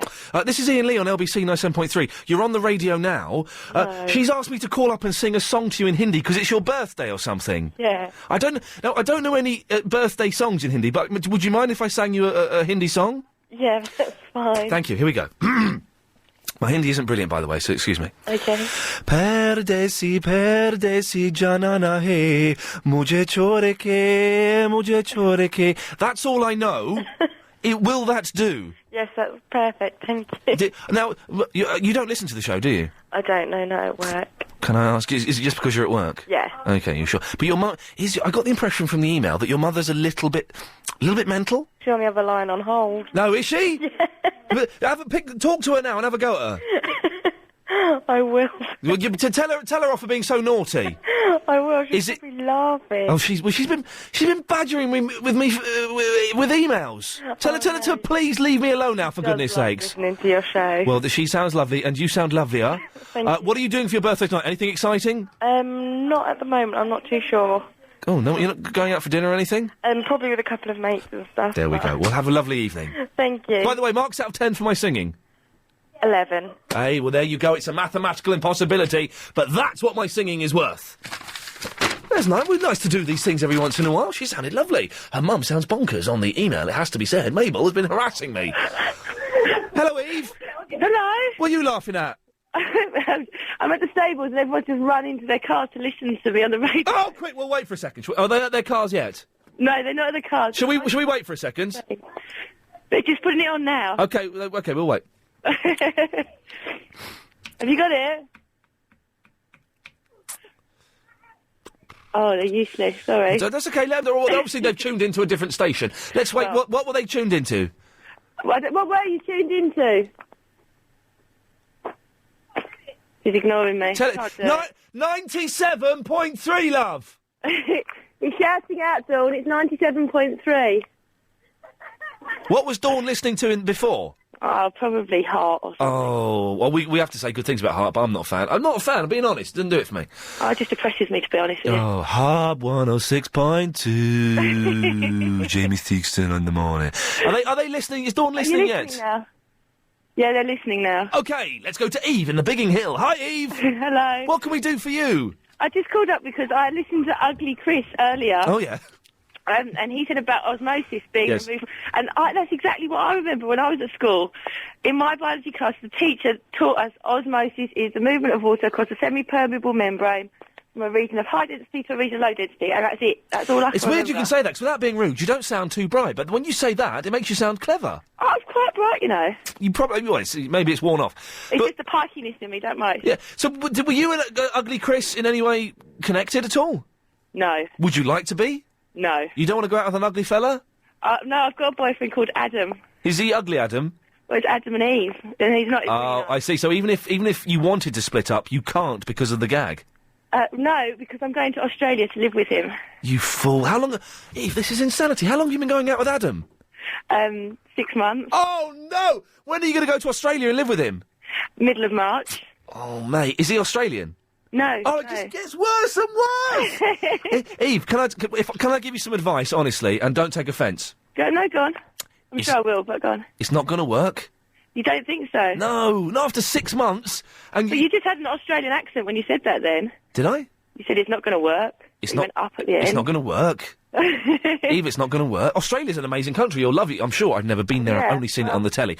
But this Adam sounds like a bit of a fool. You sound like you could do so much better than him. No, he's lovely. Honestly, he's really lovely. Really? Is he better looking Yeah. than you? Have you upped? You know, is he higher than you in the league table? No. Okay. You sound. About the same. Eve, you sound lovely. Okay. In that case, is Dawn going out with anyone? You wouldn't want to. She's a bit rough looking.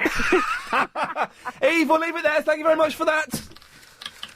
Oh, dearie me. Let me do a load of these. I'll take another call after this. Let me do it. Oh, Ugly Chris is ringing in again, Lee.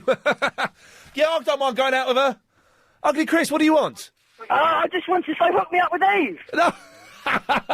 Eve's going to Australia with some loser called Adam. No, don't worry about Adam, man. Just keep her on the line. It's never going to work, is it? With 6 months, they're going to move to Australia with a bloke she hardly knows. How boring. Stay here and I'll tell her jokes, honestly. It'll be great. Ugly Chris, tell us a joke that you'd be telling Eve if you were in the bedroom now.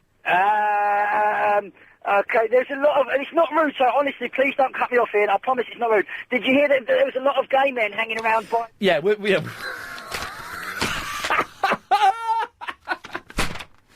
Sometimes I love this job, and that was one of those moments. 08709090973. That is the telephone number. What bands were you in between the age of 15 and 17? I've got a couple on the email. Side Rockers, says Matt, who's in a band now at the age of 13. I'd love to... I'll record a song for you and send it in. I want to hear from the Side Rockers. To win and win. Cracking band names coming. I want to know if you were in a band between the age of 15 and 17, thereabouts. When we were at our most pretentious, what was the name of the band? Was it as bad as Nimbo Stratus, which was James O'Brien's band? Someone much worse. Suki has emailed in, I used to be in a band called Hold This. This was around the time that Take That first became famous. I think we were trying to be smart by making fun of their name. The joke was on us. We were rubbish. Helen Behind the Glass was in The Devil Curls. It's a good name. Good name. Not really. David, hello you. I was what could be loosely termed the guitarist with Five Go Shopping, and for over 2 weeks in those heady days of 1980, we were the third hottest band in Kingston. Some of the songs include Isha's Burning, We Hate Trendies, Wet Paint in Russia, and Up Yours. Excellent stuff. I can feel that punk vibe going on. And Claire, Ian, I was in a band when I was at school. The first name we had was Rubber Band. But when our drummer Steve Cox left us for another band, we reformed as Scarab, which stood for Steve Cox A Right Awkward LBC. We once had famous jazz saxophonist Denise Baptiste in the band on drums. Well, you've been in loads of bands. Mike on the Motorway 25. Hello. Hello, Mike. Were you in a band? I certainly was. May I ask what it was called? How old were you? How old were you when you were in the band? I was 17 at the time. Good boy. And what was it called? It was called Creeping Phlegm. Creeping Phlegm. Well, I'm guessing this would have been about 1979? No, much later, about 1988, actually. During those halcyon days of heavy and thrash metal, it seemed to be the thing to call it at the time. And be honest with you, Mike, were you any good? Were you going to be the next big thing? We were absolutely atrocious, Lovely. But we did manage to play our first gig in front of 150 people. How did you manage to was that at school or something? No, we were actually on holiday in Portugal and got friendly with the entertainment rep and convinced him we were a decent band. Yeah. We gave him a completely false name. Yeah. And he let us play in front of a bunch of bemused tourists. And how did it go down? It went down very well because we only played the one song, but it was 4 seconds long. It was called Short But Sweet. Mike, thank you very much for that. I'm scared, Mummy. I'm very scared. Tony's in the Tunbridge Wells. Hello, Tony. Hello, Ian. Hello, mate. What can I do for you? Mathematics. Maths. Maths. Absolutely important to your life, Ian. You just had your central heating done, didn't you? Yeah. Yeah. they had to work out the area of your room to put the right size radiator. They had to do that, yes. The men trained to do that did that very complicated formula, and I paid them well to do it, yes. But equally, you had to take the money out and work out how much you needed to pay them. But that's easy. No, it's not. I wrote them a cheque. I copied the numbers from one bit of paper, wrote them on another bit of paper, signed that bit of paper, put it in an envelope and sent it. That's not maths, Tony. Of course it's maths, because if you didn't know the way those numbers should be, you wouldn't know the value of what you're I'd paying. learnt that by the time I was 6. What was I learning after that? No, you weren't. You were learning lots of different things. To calculate, to understand. Well, what? All you need to do, a bit of adding up, a little bit of subtraction. That's it. I don't need a times table. No, you don't. I don't need a times table. I've got a computer. You wake up in the morning and then you look at your time and you think, I've got to get to LBC at this time, so you work out roughly how that much... No, I know it takes me 45 minutes, so I leave 45 minutes before I need to get here. The problem is, you wouldn't know what 45 minutes were if you... Of course I would, it's 3/4 of my watch! It's 3/4, there you go again, you're being mathematical. Oh, Tony, you're one of those people who says, well, you're not into politics. Well, you use the NHS, don't you? That's politics. You use buses, don't you? That's politics. No, it's not. It's buses! No, it's not, Ian. The world's not that simple. You'd like it to be, but it isn't. Tony, you're not winning with me. Your poor argument. I can feel I feel there's a horseshoe in your boxing glove, and it's just not hitting me hard enough. I don't need a horseshoe. I can hit you without the... Well, hit me then, Tony. Give me something better then. You need to work out how to pay someone and what time you need to get to work. Children know what time to get to school from the age of 6. What are we teaching them after that? Nothing. Right. Maths is pointless. When you go down to the supermarket, you've got to buy things. Oh, God, yes, I have. No, I haven't got to work out. I haven't got to work out. OK, when you get paid. What? It goes straight into my bank account. It gets straight... But you've still got to work out how much goes where. No, I haven't. Yes, you have. No, I haven't. And you've got to calculate whether they've sent you the wrong bill for your credit card. No, I haven't. I just look at it and go, Tony, I look at my credit card and go, yeah, pay that, fine. Well, that's it, you see. That's why you're being conned. But who's conning me? Who's conning you? You're not aware that they might be taking more money off your credit card than they should be. But they're not. Because you can't... But you don't know that, do you? I look at it. You can't calculate. I look at it. I go, yes, I went to Dixon's. Yes, I went to HMV. That'll do. No, but you have to add up all those figures. And no, Tony, you fool. You are wasting so much of your life adding up, subtracting, thinking you need to do it. Tony, let it all go, my friend. You don't need it. You don't need it. You don't need the stress of adding up the credit card bill, my friend. Just trust them.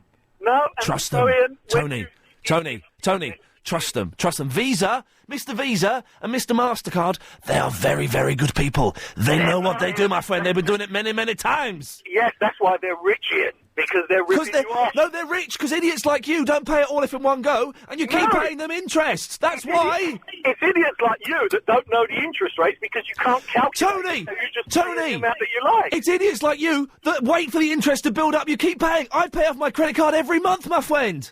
Ian? That's when I use my credit card. Normally I use the Switch card. Now it's a Maestro. Idiots like me use a charge card. We don't have interest. That's what I just said. But you're the one that brought... No, Switch card. You said a Switch card. Then I corrected it to a Maestro card. But you're the one that brought up... You're the one that brought up credit cards. No, I didn't. Yes, you did, you flipping lunatic. Of course you did. You did. Well, OK, I'll take that one. Tony, I've won 1-0. Thanks very much. Bye-bye. Getting nowhere. There was a slight edge to his argument, I thought, that was backed up only by the desire to beat me in an argument. And that's not good enough. If you want to have an argument, I enjoy it. I relish it. Although I'm I'll go and find the spare key for that. I think we're listening to someone steal a car. Yeah. Someone's stealing a car, are they? We'll have to see if we can bring it in. No idea what's going on here.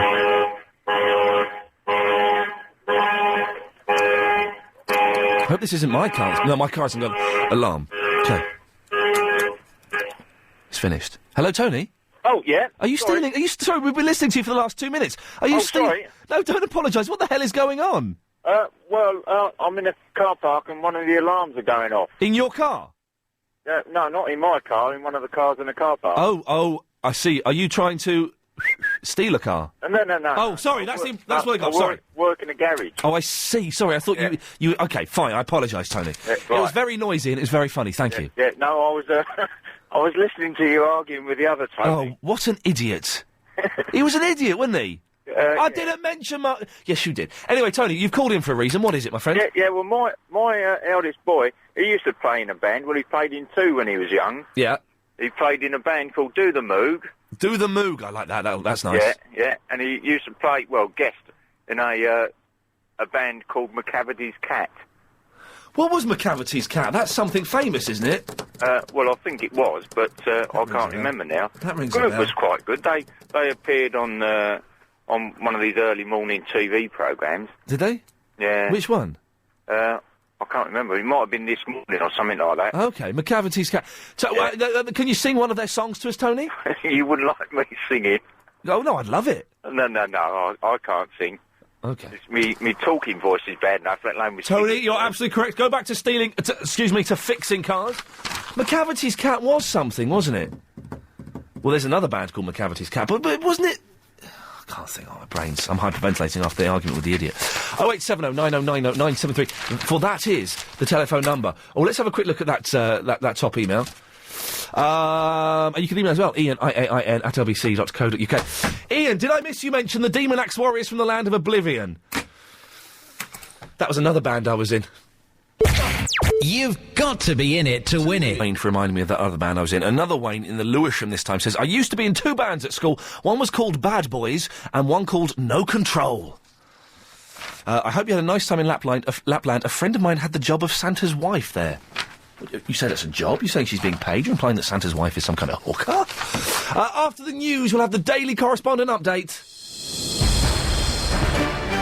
Oh, yes. Awesome. I've got one too. I love that clip. I don't know why. That just makes me laugh so much.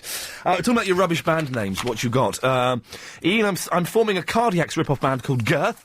Says David in the Surbiton. My sister is in a band. She's 15. Her band name is the Three Musketeers. That's the sort of name that girls would give a band. Sorry to be sexist, but it's true. Girls' names for bands... Iain, I wasn't in a band, but when I was 14, I was 1/3 of the Amazing Gaspiranos, a unicycling troupe formed by myself, my brother Dan, and our mate Ed. This is Tony in the high school. Can we give Mario a call? Mario's called in, but I want to hear. He's got some cool music apparently on his phone. So let's have a listen to that now. Let's have a quick listen to Mario. Free Willy. That's not it, is it? Thinking of a master plan. Cause ain't nothing but sweat inside my hands. So I dig into my pocket, all my money is spent, so I can deep up. Still coming up for less, so this is a good song. I like this. I dig into my pocket, all my money is spent, so I can deep up. No, he's listening to the radio. Hey, what's up, Doc? Hey, man, what's that song? Thinking of a master plan. By who? Nothing is happening inside my hands. You remember that? No, who is that by? That's Eric B, man. The Eric B, old school, man. Yes, You know? I'm not too hot on my Eric B old school. It's got to be said, Mario. Nah, but we always thinking of a master plan, man. Well, I try and think of a master plan at least once a week. My master plan this evening is to go home and finish Call of Duty 2 on my Xbox. Hey, my master plan was just running like a madman to the Halifax bank and finding out he shut the bank some checks, man. They shut at 5 o'clock in the week. I know, and the one up Brent Cross is usually closed at 5:30, but apparently it shut before. Then I'd have changed the time. I went to take my mum to the Halifax in Slough on Saturday. Shuts at 2 on a Saturday. 2 o'clock on a Saturday. Is it 2 o'clock on a Saturday? 2 o'clock. Brent Cross is 3 o'clock, man. That's an hour more. Man alive. Well, Slough's an hour behind or something. Mario, what have you called in for, my friend? School, man. The worst thing I hated at school, I thought was just not really worth even, like, trying to give us something to do. Yeah. It was called metalwork. I'm aware of that phrase. Oh, yeah, it's a dirty phrase. Metalwork. What was the point of that? No, did anybody in your class go off and be metal workers? Not really. I mean, the only thing now people are making is burglar-proof doors now, innit? When you go to those high-rise flats. Well, and probably about the skill where they probably did need it. What did you make in metalwork, Mario? I didn't, because there wasn't nothing imaginative. They just had to give us a hacksaw and soft metal to cut. Check this out, Iain. Yeah. She was more like a beauty queen of a movie scene. This is quite good. Yeah, don't mind, but what do you mean I am the one? Free Willy. Free Willy. That's Michael Jackson doing it reggae style. That sounds quite good. Yeah. Is that what they call a mash-up? Has that been mashed up? We've got some more. He's pulled it away from him to talk to. He's laughing like an evil warlord now. All right. Whoa, hey. Free Willy. Free Willy. Apparently, there's still some left. Now, is that a mash-up, Mario? Is that him combined with another song? Who, Michael? Yes, Jackson. Yeah, Michael's doing a dub plate. A dub plate? It's called a dub plate, yeah. Dub plate. Yeah. I like it. Let's have a bit more. Yeah. I think he's speeded up a little bit, isn't he? Oh, dear God! Free Willy. Free Willy. Mario! Mario! A bit too outrageous. It's getting a little bit too outrageous. Mario, I've got to go, my friend. All right, then. Thanks for calling.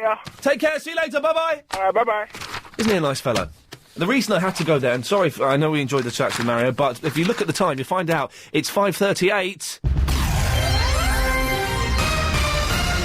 It's time for the daily 5:38 Daily Correspondent Update. Brought to you every day.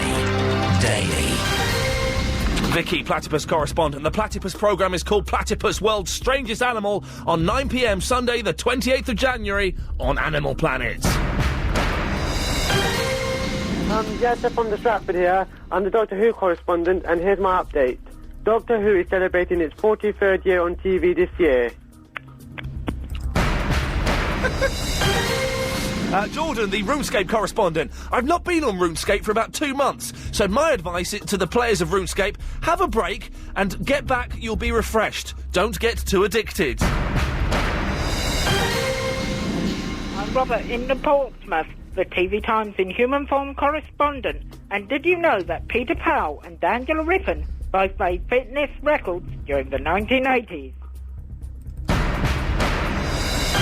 Samantha from the Leytonstone, the chocolate correspondent, says, a quick update. Working with a chocolate fountain at the UK Music Hall of Fame, I got speaking to Bill Oddie eating the chocolate fountain. He eats like a bird, and by that I mean a sparrow, not a lady. Yeah. Well, their jobs are safe. Their jobs are safe. 2 people are going tomorrow. Who's it going to be? Who's it going to be? Who's it going to be? We don't know yet. But someone's going to get the sack tomorrow. 2 people will get the sack from the... Oh, by the way, now listen, I'm sure a lot of people have tuned in to hear what... After 6 o'clock, yesterday I said that today we would play 3 tracks by Chris in the Hemel, the boy genius. We're not playing any of his today. We're not playing his today. But next week, Chris in the Hemel special week, every day. Helen behind the glass. He's a genius. You're gonna love it. We were listening to it today. All of the tracks, genius.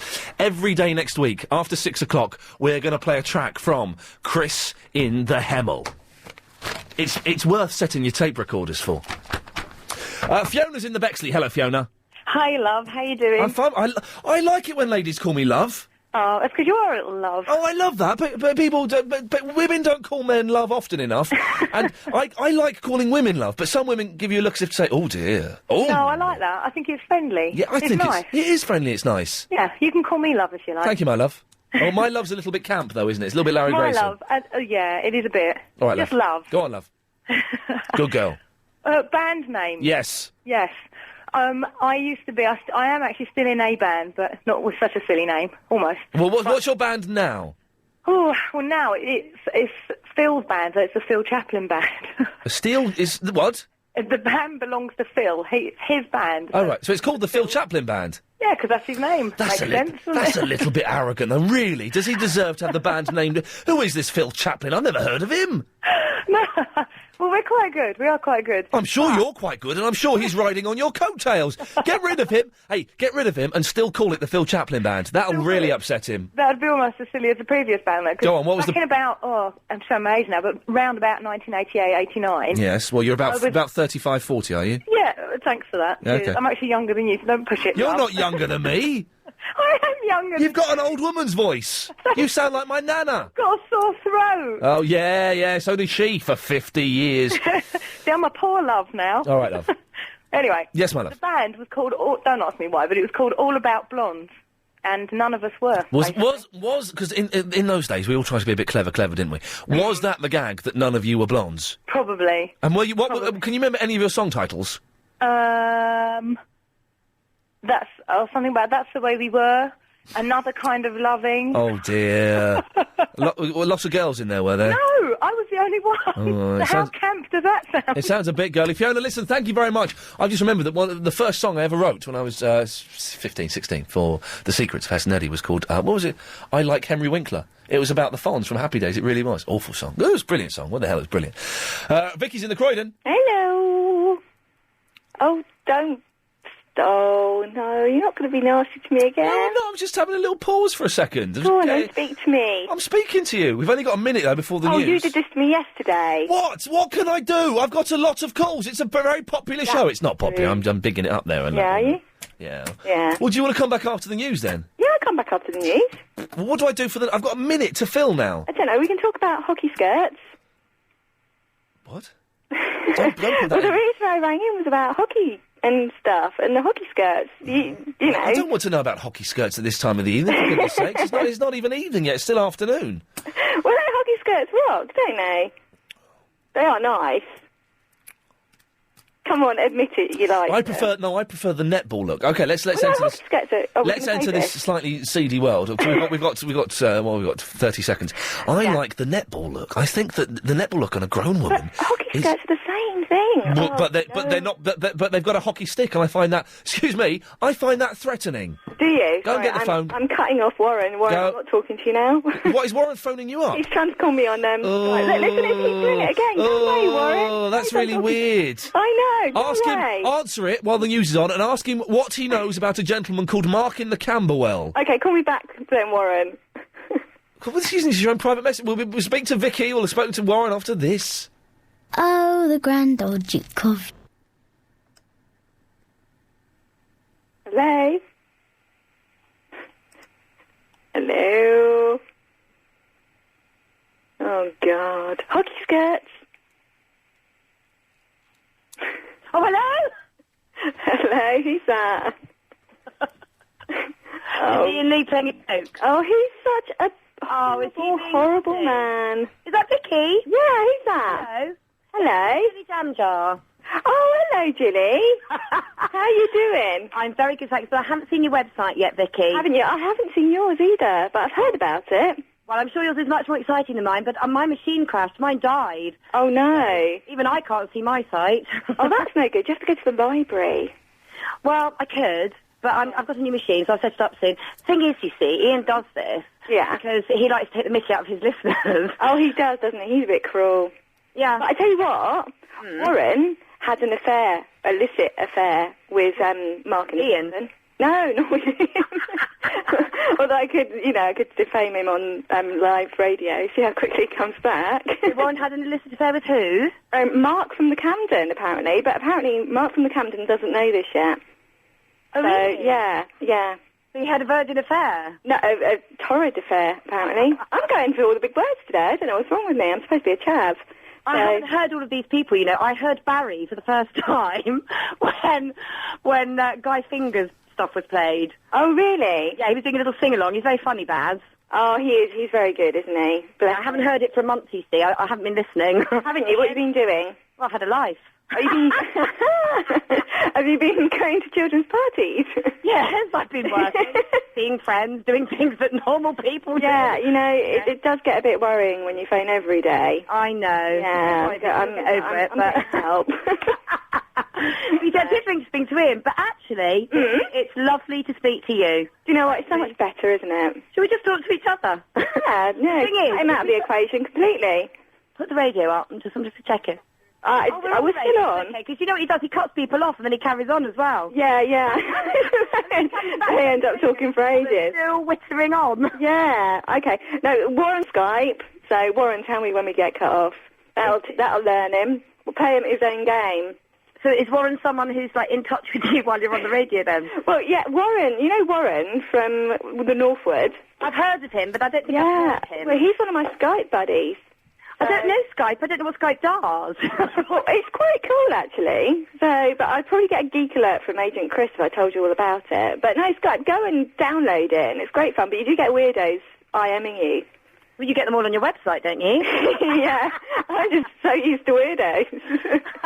I'm a weirdo magnet. So, yeah. But there you go. Warren's ringing again. I think we might be off air now. Should we just go? Hang on a minute. Let's see. Hang on a second.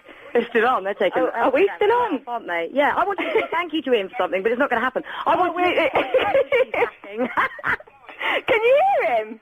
No. No. Can you hear yourself, Warren? Oh, keep going. He's hung up now. I see. This is the most surreal bit of radio ever.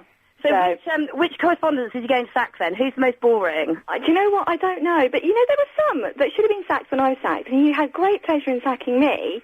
And there were some that had never rung in. I gave 2 updates, and there was some that gave none. And he sacked me. You know what, Vicky? Hang on a minute. He appreciates you. Oh, you got another call. Hello? Love you, Ian. 3 minutes and a half to 6. Okay, that's your out time. All right, my out. Okay. I thought okay, bye. My out time is 3.5 minutes to 6. What time? Your out time? Yeah, he's giving us the out time now, so we could be rambling for quite a while. I don't think this is going on the podcast. Does he run the show this time? I don't know. It's quite scary how he gets his information. Ian, chip in.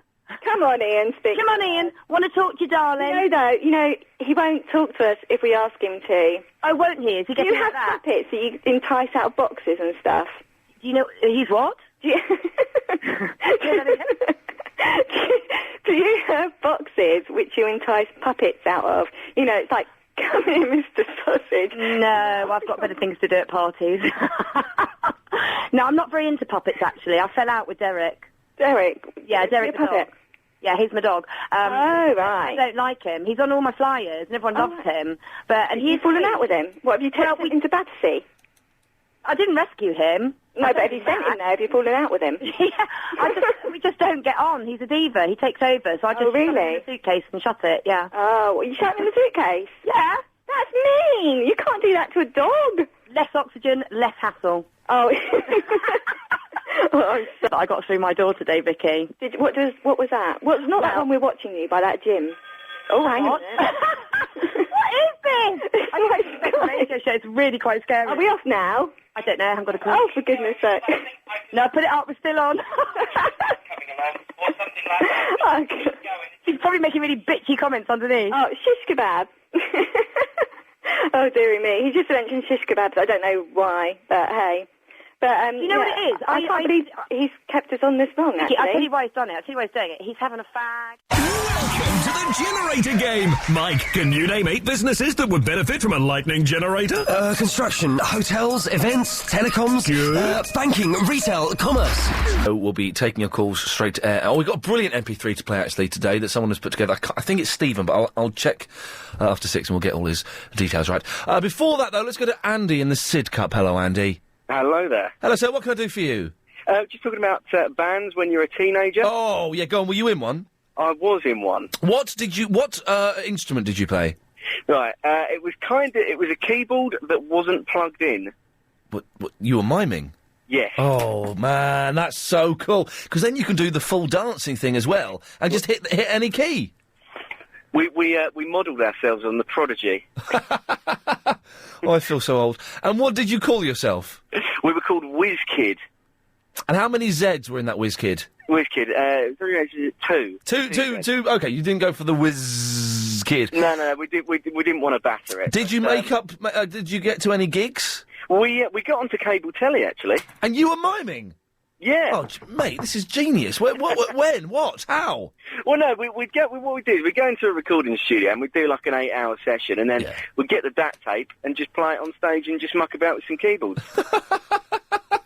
It sounds like genius, mate. Listen, thank you very much for that. We've been asking you to call in with your band names. We've had some corpus. Do some of these emails very quickly. Ian, that guy who rang in, say biology lessons are useless. Watching my teacher blow into a pair of sticky, dead sheep's lungs and watching them go in and out was an invaluable piece of education, and I wouldn't be where I am today as a graphic designer without it. Says Hazel. Well, surely that's just wrong. If you've just tuned in, we've been asking, what is the most pointless lesson in the world? It turns out that PE is the only one worth having, and maths is the most rubbish. Does anybody own fitness videos? And does anybody use them more than once? Only Monica. Only Monica. And we've been getting the ridiculous, pretentious names that you had for your bands when you were teenagers. Basically, if you missed the show, it was all right. It sounded like this. I mean, if you don't believe, you go to hell, don't you? Which... I'm Sheila from the Demographics up your behind. And the jam sandwich was the beginning of the Second World War, 1939, and the cheese sandwich was the end of the Second World War. Well, Kim, you know, obviously I'm here with Christian Grip for Ireland. Yeah. It's all for you, Monica. It's all for you. I was literally on my knees begging you to come on. You know, sometimes you can just be a bit rude and a bit intimidating as well. Do you believe in love after love? Life after love? Sorry. No, it doesn't. Yeah, it does. No, it doesn't. Yeah, it does, but carry on. That was Tuesday the 24th of January. My gift to you, London. But we'll do it again tomorrow, so no matter if you missed it, it weren't that good. Coming up after the news at 6 o'clock, Agent Chris is wearing his football kit, yet he hasn't got football practice this evening. He's doing it just to freak Helen and myself out. And boy, is it freaky. We'll be taking your calls straight to air. Please don't forget the rules. And you've been excellent so far. There's a 7-second delay, so no naughty shenanigans. You will be dumped from the station. You'll be blacklisted, so you can never get another call in. And we have got an excellent MP3. Very, very short one today. I think it's about 16 seconds long, which we may end up using as a jingle as well. We'll be playing that as well. You can start calling in now, 0870 9090 973. Take your call straight to air after the latest LBC News with Sandy Waugh. Agent Chris is wearing his football kit. He looks very fine. He ain't going to football practice. The man's a pervert. In a little bit we'll play the MP3 that's been sent in. But we're taking your calls straight to air. 0870 9090 973 is the telephone number. This is where I get to do very little, and I kind of enjoy this bit. Oh, the rules are, thank you, sir. The rules are thusly. There is a 7-second delay. So you can if you try and swear... A, it won't get on the radio because we can dump that bit, and also you'll be blacklisted from calling the station again. So it's not worth it. Wouldn't do it if I were you. That's pretty much the one. Try and have your radio switched off, or be very, very near to it, so as soon as you hear my voice on the phone, you can just switch it off straight away. With that, let's go to line 1. Hello, line 1. Hi, Ian, it's Nelson in the Norfolk. Hey, Nelson, how's it going, man? Oh, what a... Oh. How do I forget that every time? What a poor start to the show. Line 2, you're on the air. Hello. Hello. Yeah, my name's Ethel. What? My name's Ethel. Hello, Ethel. Yeah, I'm from Plumstead. Yes. Yeah, I just want to say, when I was younger, Yes. when I was a wee lass, Yes. right... Your voice is getting deeper, isn't it? No, it's not. There we go, back up. That's good. Back up there. Good work. Well done, sir. Yeah. Anyway, when I was a little lass, Yes, sir. I used to be in a figurettes. I used to be in a group called the Figurettes, and I used to sing, and I had a nice bubble. Oh, excellent stuff. Thank you very much for that. Line 3, you're on the radio now.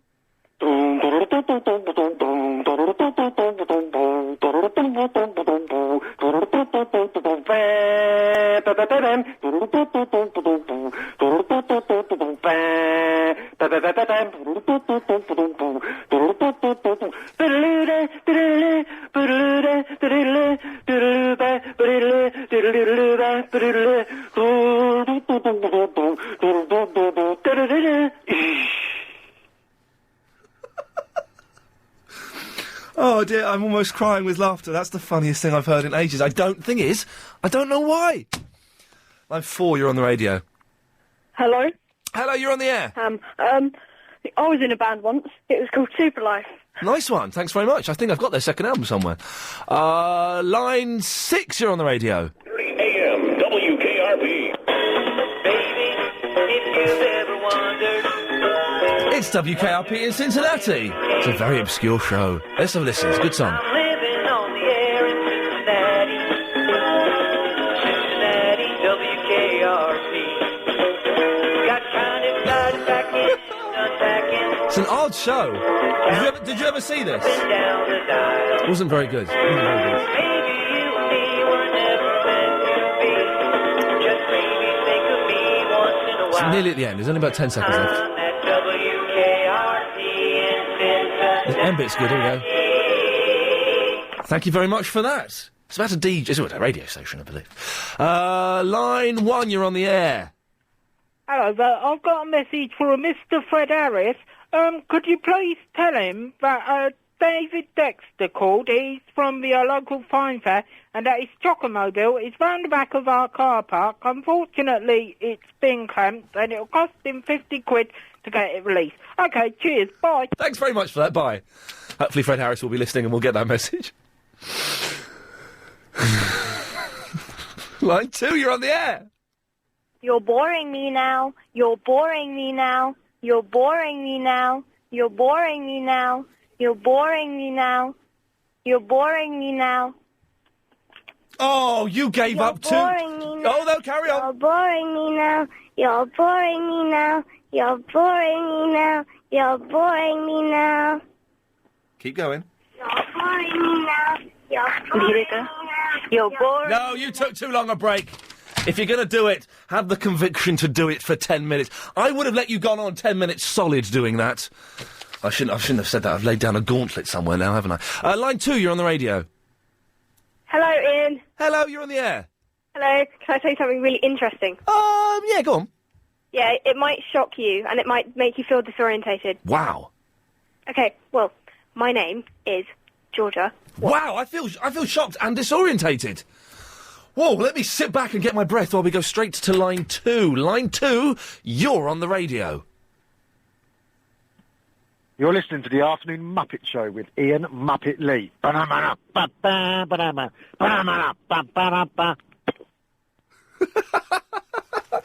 Again, you can take these things to their natural conclusion if you want. Don't be afraid of, working it. Line 3, you're on the air.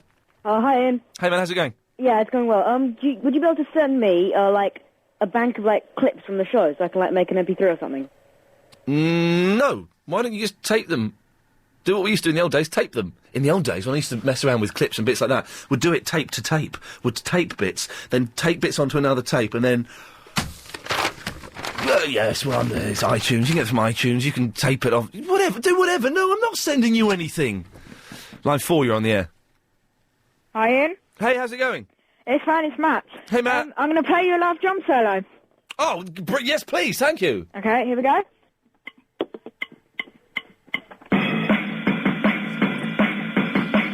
Wow, this is brilliant!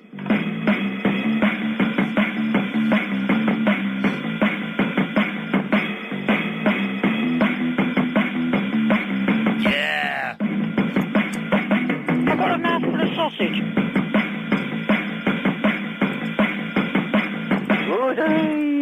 I could go on all night if you want. Hey, man, that'll do for us, Matt, thank you. Rockin' and indeed a rollin'. No G's in those two. Dear, dear, dear. No, he said stuck in traffic, I think, actually. Yeah, it did sound very close, didn't it? Oh, well, that's fine. We're fine, we're going out to the news in a minute, that's fine. We dumped something there because we're not sure if there was a stuck in traffic or if there was you fill in the blanks. We're not sure. If we've done you wrong, I apologise. If you've done us wrong, I accept your apology. Chris in the Hemels emailed in.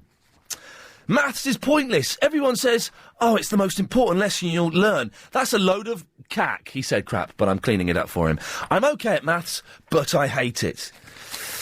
Ah, dear. Ian, French lessons are of no use to me at all. Why would I want to learn French when I live in England? Says Lee, in the Farringdon.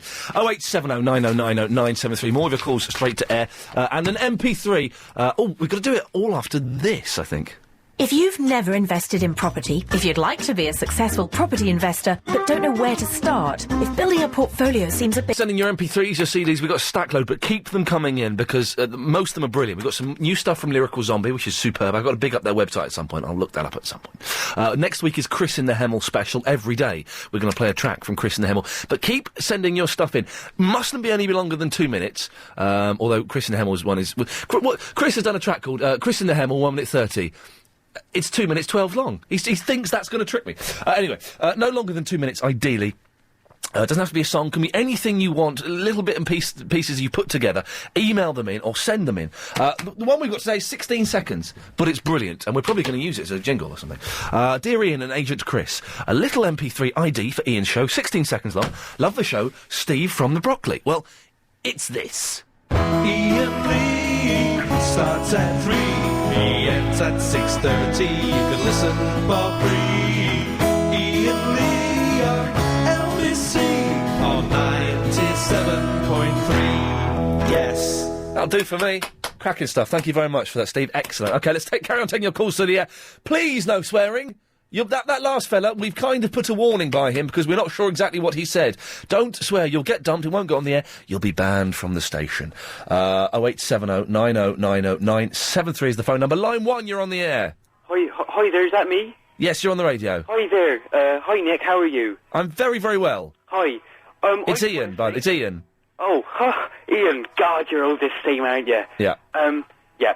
Anyway, I'd like to say hello to the Norwich Union. Excellent stuff. Well done, you've done that. Thank you very, very much. Line 2, you are on the radio now. Hello.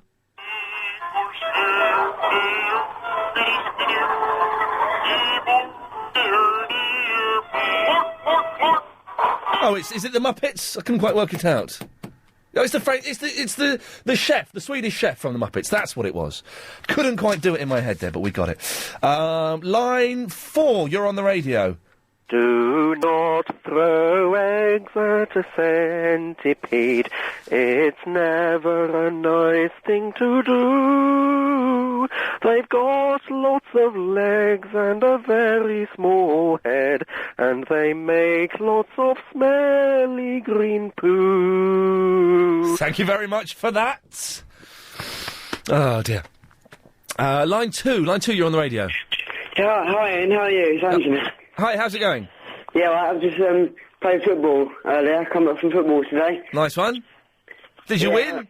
Yeah, scored 3 goals. Yeah, wicked skills, hat-trick. Do you like Big Brother? I've not seen much of it. First time being on the radio. Really? Yeah. Do you like Big Brother? Yeah, Chantal to win. Yeah, Chantel's fit, isn't she? Yeah, who do you want to win? I want Maggot to win. Oh, yeah? Yeah. First time being on the radio as well. First time being on the radio? Yeah. Do you like Big Brother? Yeah. Who do you want to win? Chantal, well... She's fit, isn't she? Meg and George to leave tomorrow night. Okie dokie. Cheers, Ian. Have you been on the radio before? No, first time. Excellent stuff. Thank you very much. 0870 90 90 973. What a nice fella.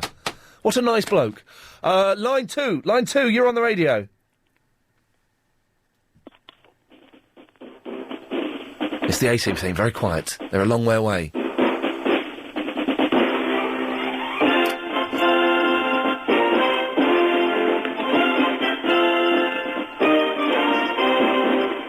Hey, this is Mr. T, and you listening to 3 hours, 427 Iain Lee Afternoon Wireless Show. Quit your jibber jabber. Shut up, fool. Don't make me mad. Did we just hear him in the midway when I was messing around there? Say, 1 minute! Did we... Yeah, 1 minute!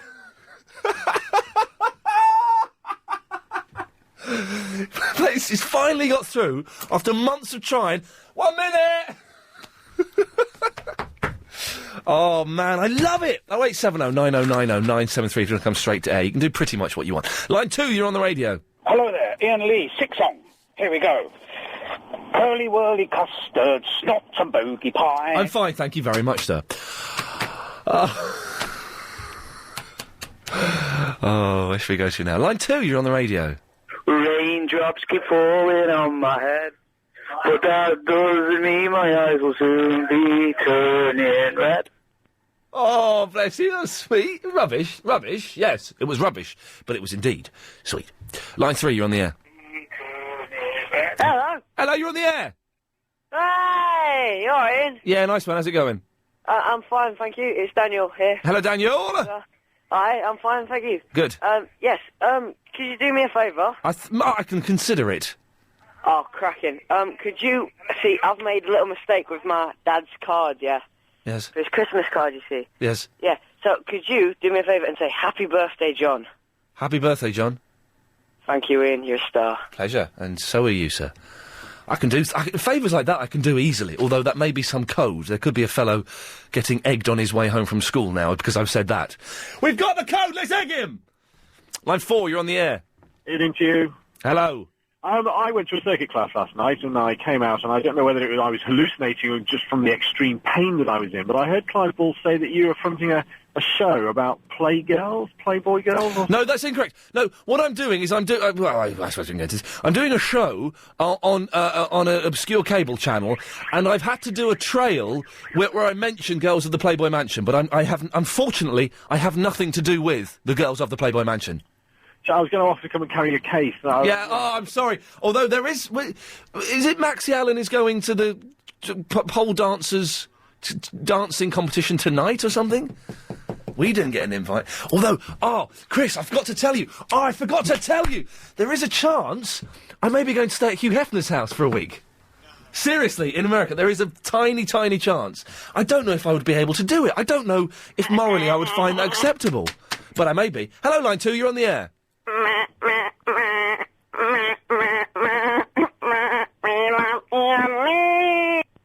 Bless. That was nice. Nice. Weird, but nice. Line 2, you're on the radio. Hello? Hello, you're on the air. Am I live? You're live on the radio as we speak, sir. It's the first time I'm calling you, but hear this right. Iain Lee on LBC 97.3. Don't get it confused. He'll rip you, rile you, but amuse you more. What do you think? I think it's very good. It's probably better if you didn't call in from a Formula One track. That's the only downside, but a good voice. Darn good voice there. Line 2, you're on the radio. No, too slow. We're getting towards the end of the show. We haven't got time to mess around like that. Line 2. Line 2, you're on the air. Love is unpredictable. It could change your life forever, but it will never hear your call. Baby, love is unpredictable. Oh, yeah. Na, na, na, na, na. Baby, love is unpredictable. Good song! Come on! Look, we've got time for one more, I think. We can try and cram one more in. Let's see what we've got. Line 2, you're the last call of the day. You're on the air. Oh, hello, Iain. I just wanted to say, I hope you don't fire me tomorrow. I'm one of your correspondents. Which correspondent are you? I'm the Diagnosis Murder correspondent. How many times have you called in? I haven't, but I have emailed a few times. So I hope that's good enough not to get me fired. We shall see tomorrow. We are firing 2 of the correspondents. Will she get to the boot? She runs a website, so... that's the end of the show. Thank you very much for calling. You can all put your phones down now. I'm not going to answer it even after we go off there. Stay listening to LBC. Coming up next, it's the Nightly News with Sandy Waugh. At 7, it's the Big Quiz with Gary King. And, of course, at 8, it's the Governor, Clive Ball. I'll be back tomorrow at 3. See you then. Bye-bye. This show is completely transparent. If Iain Lee offers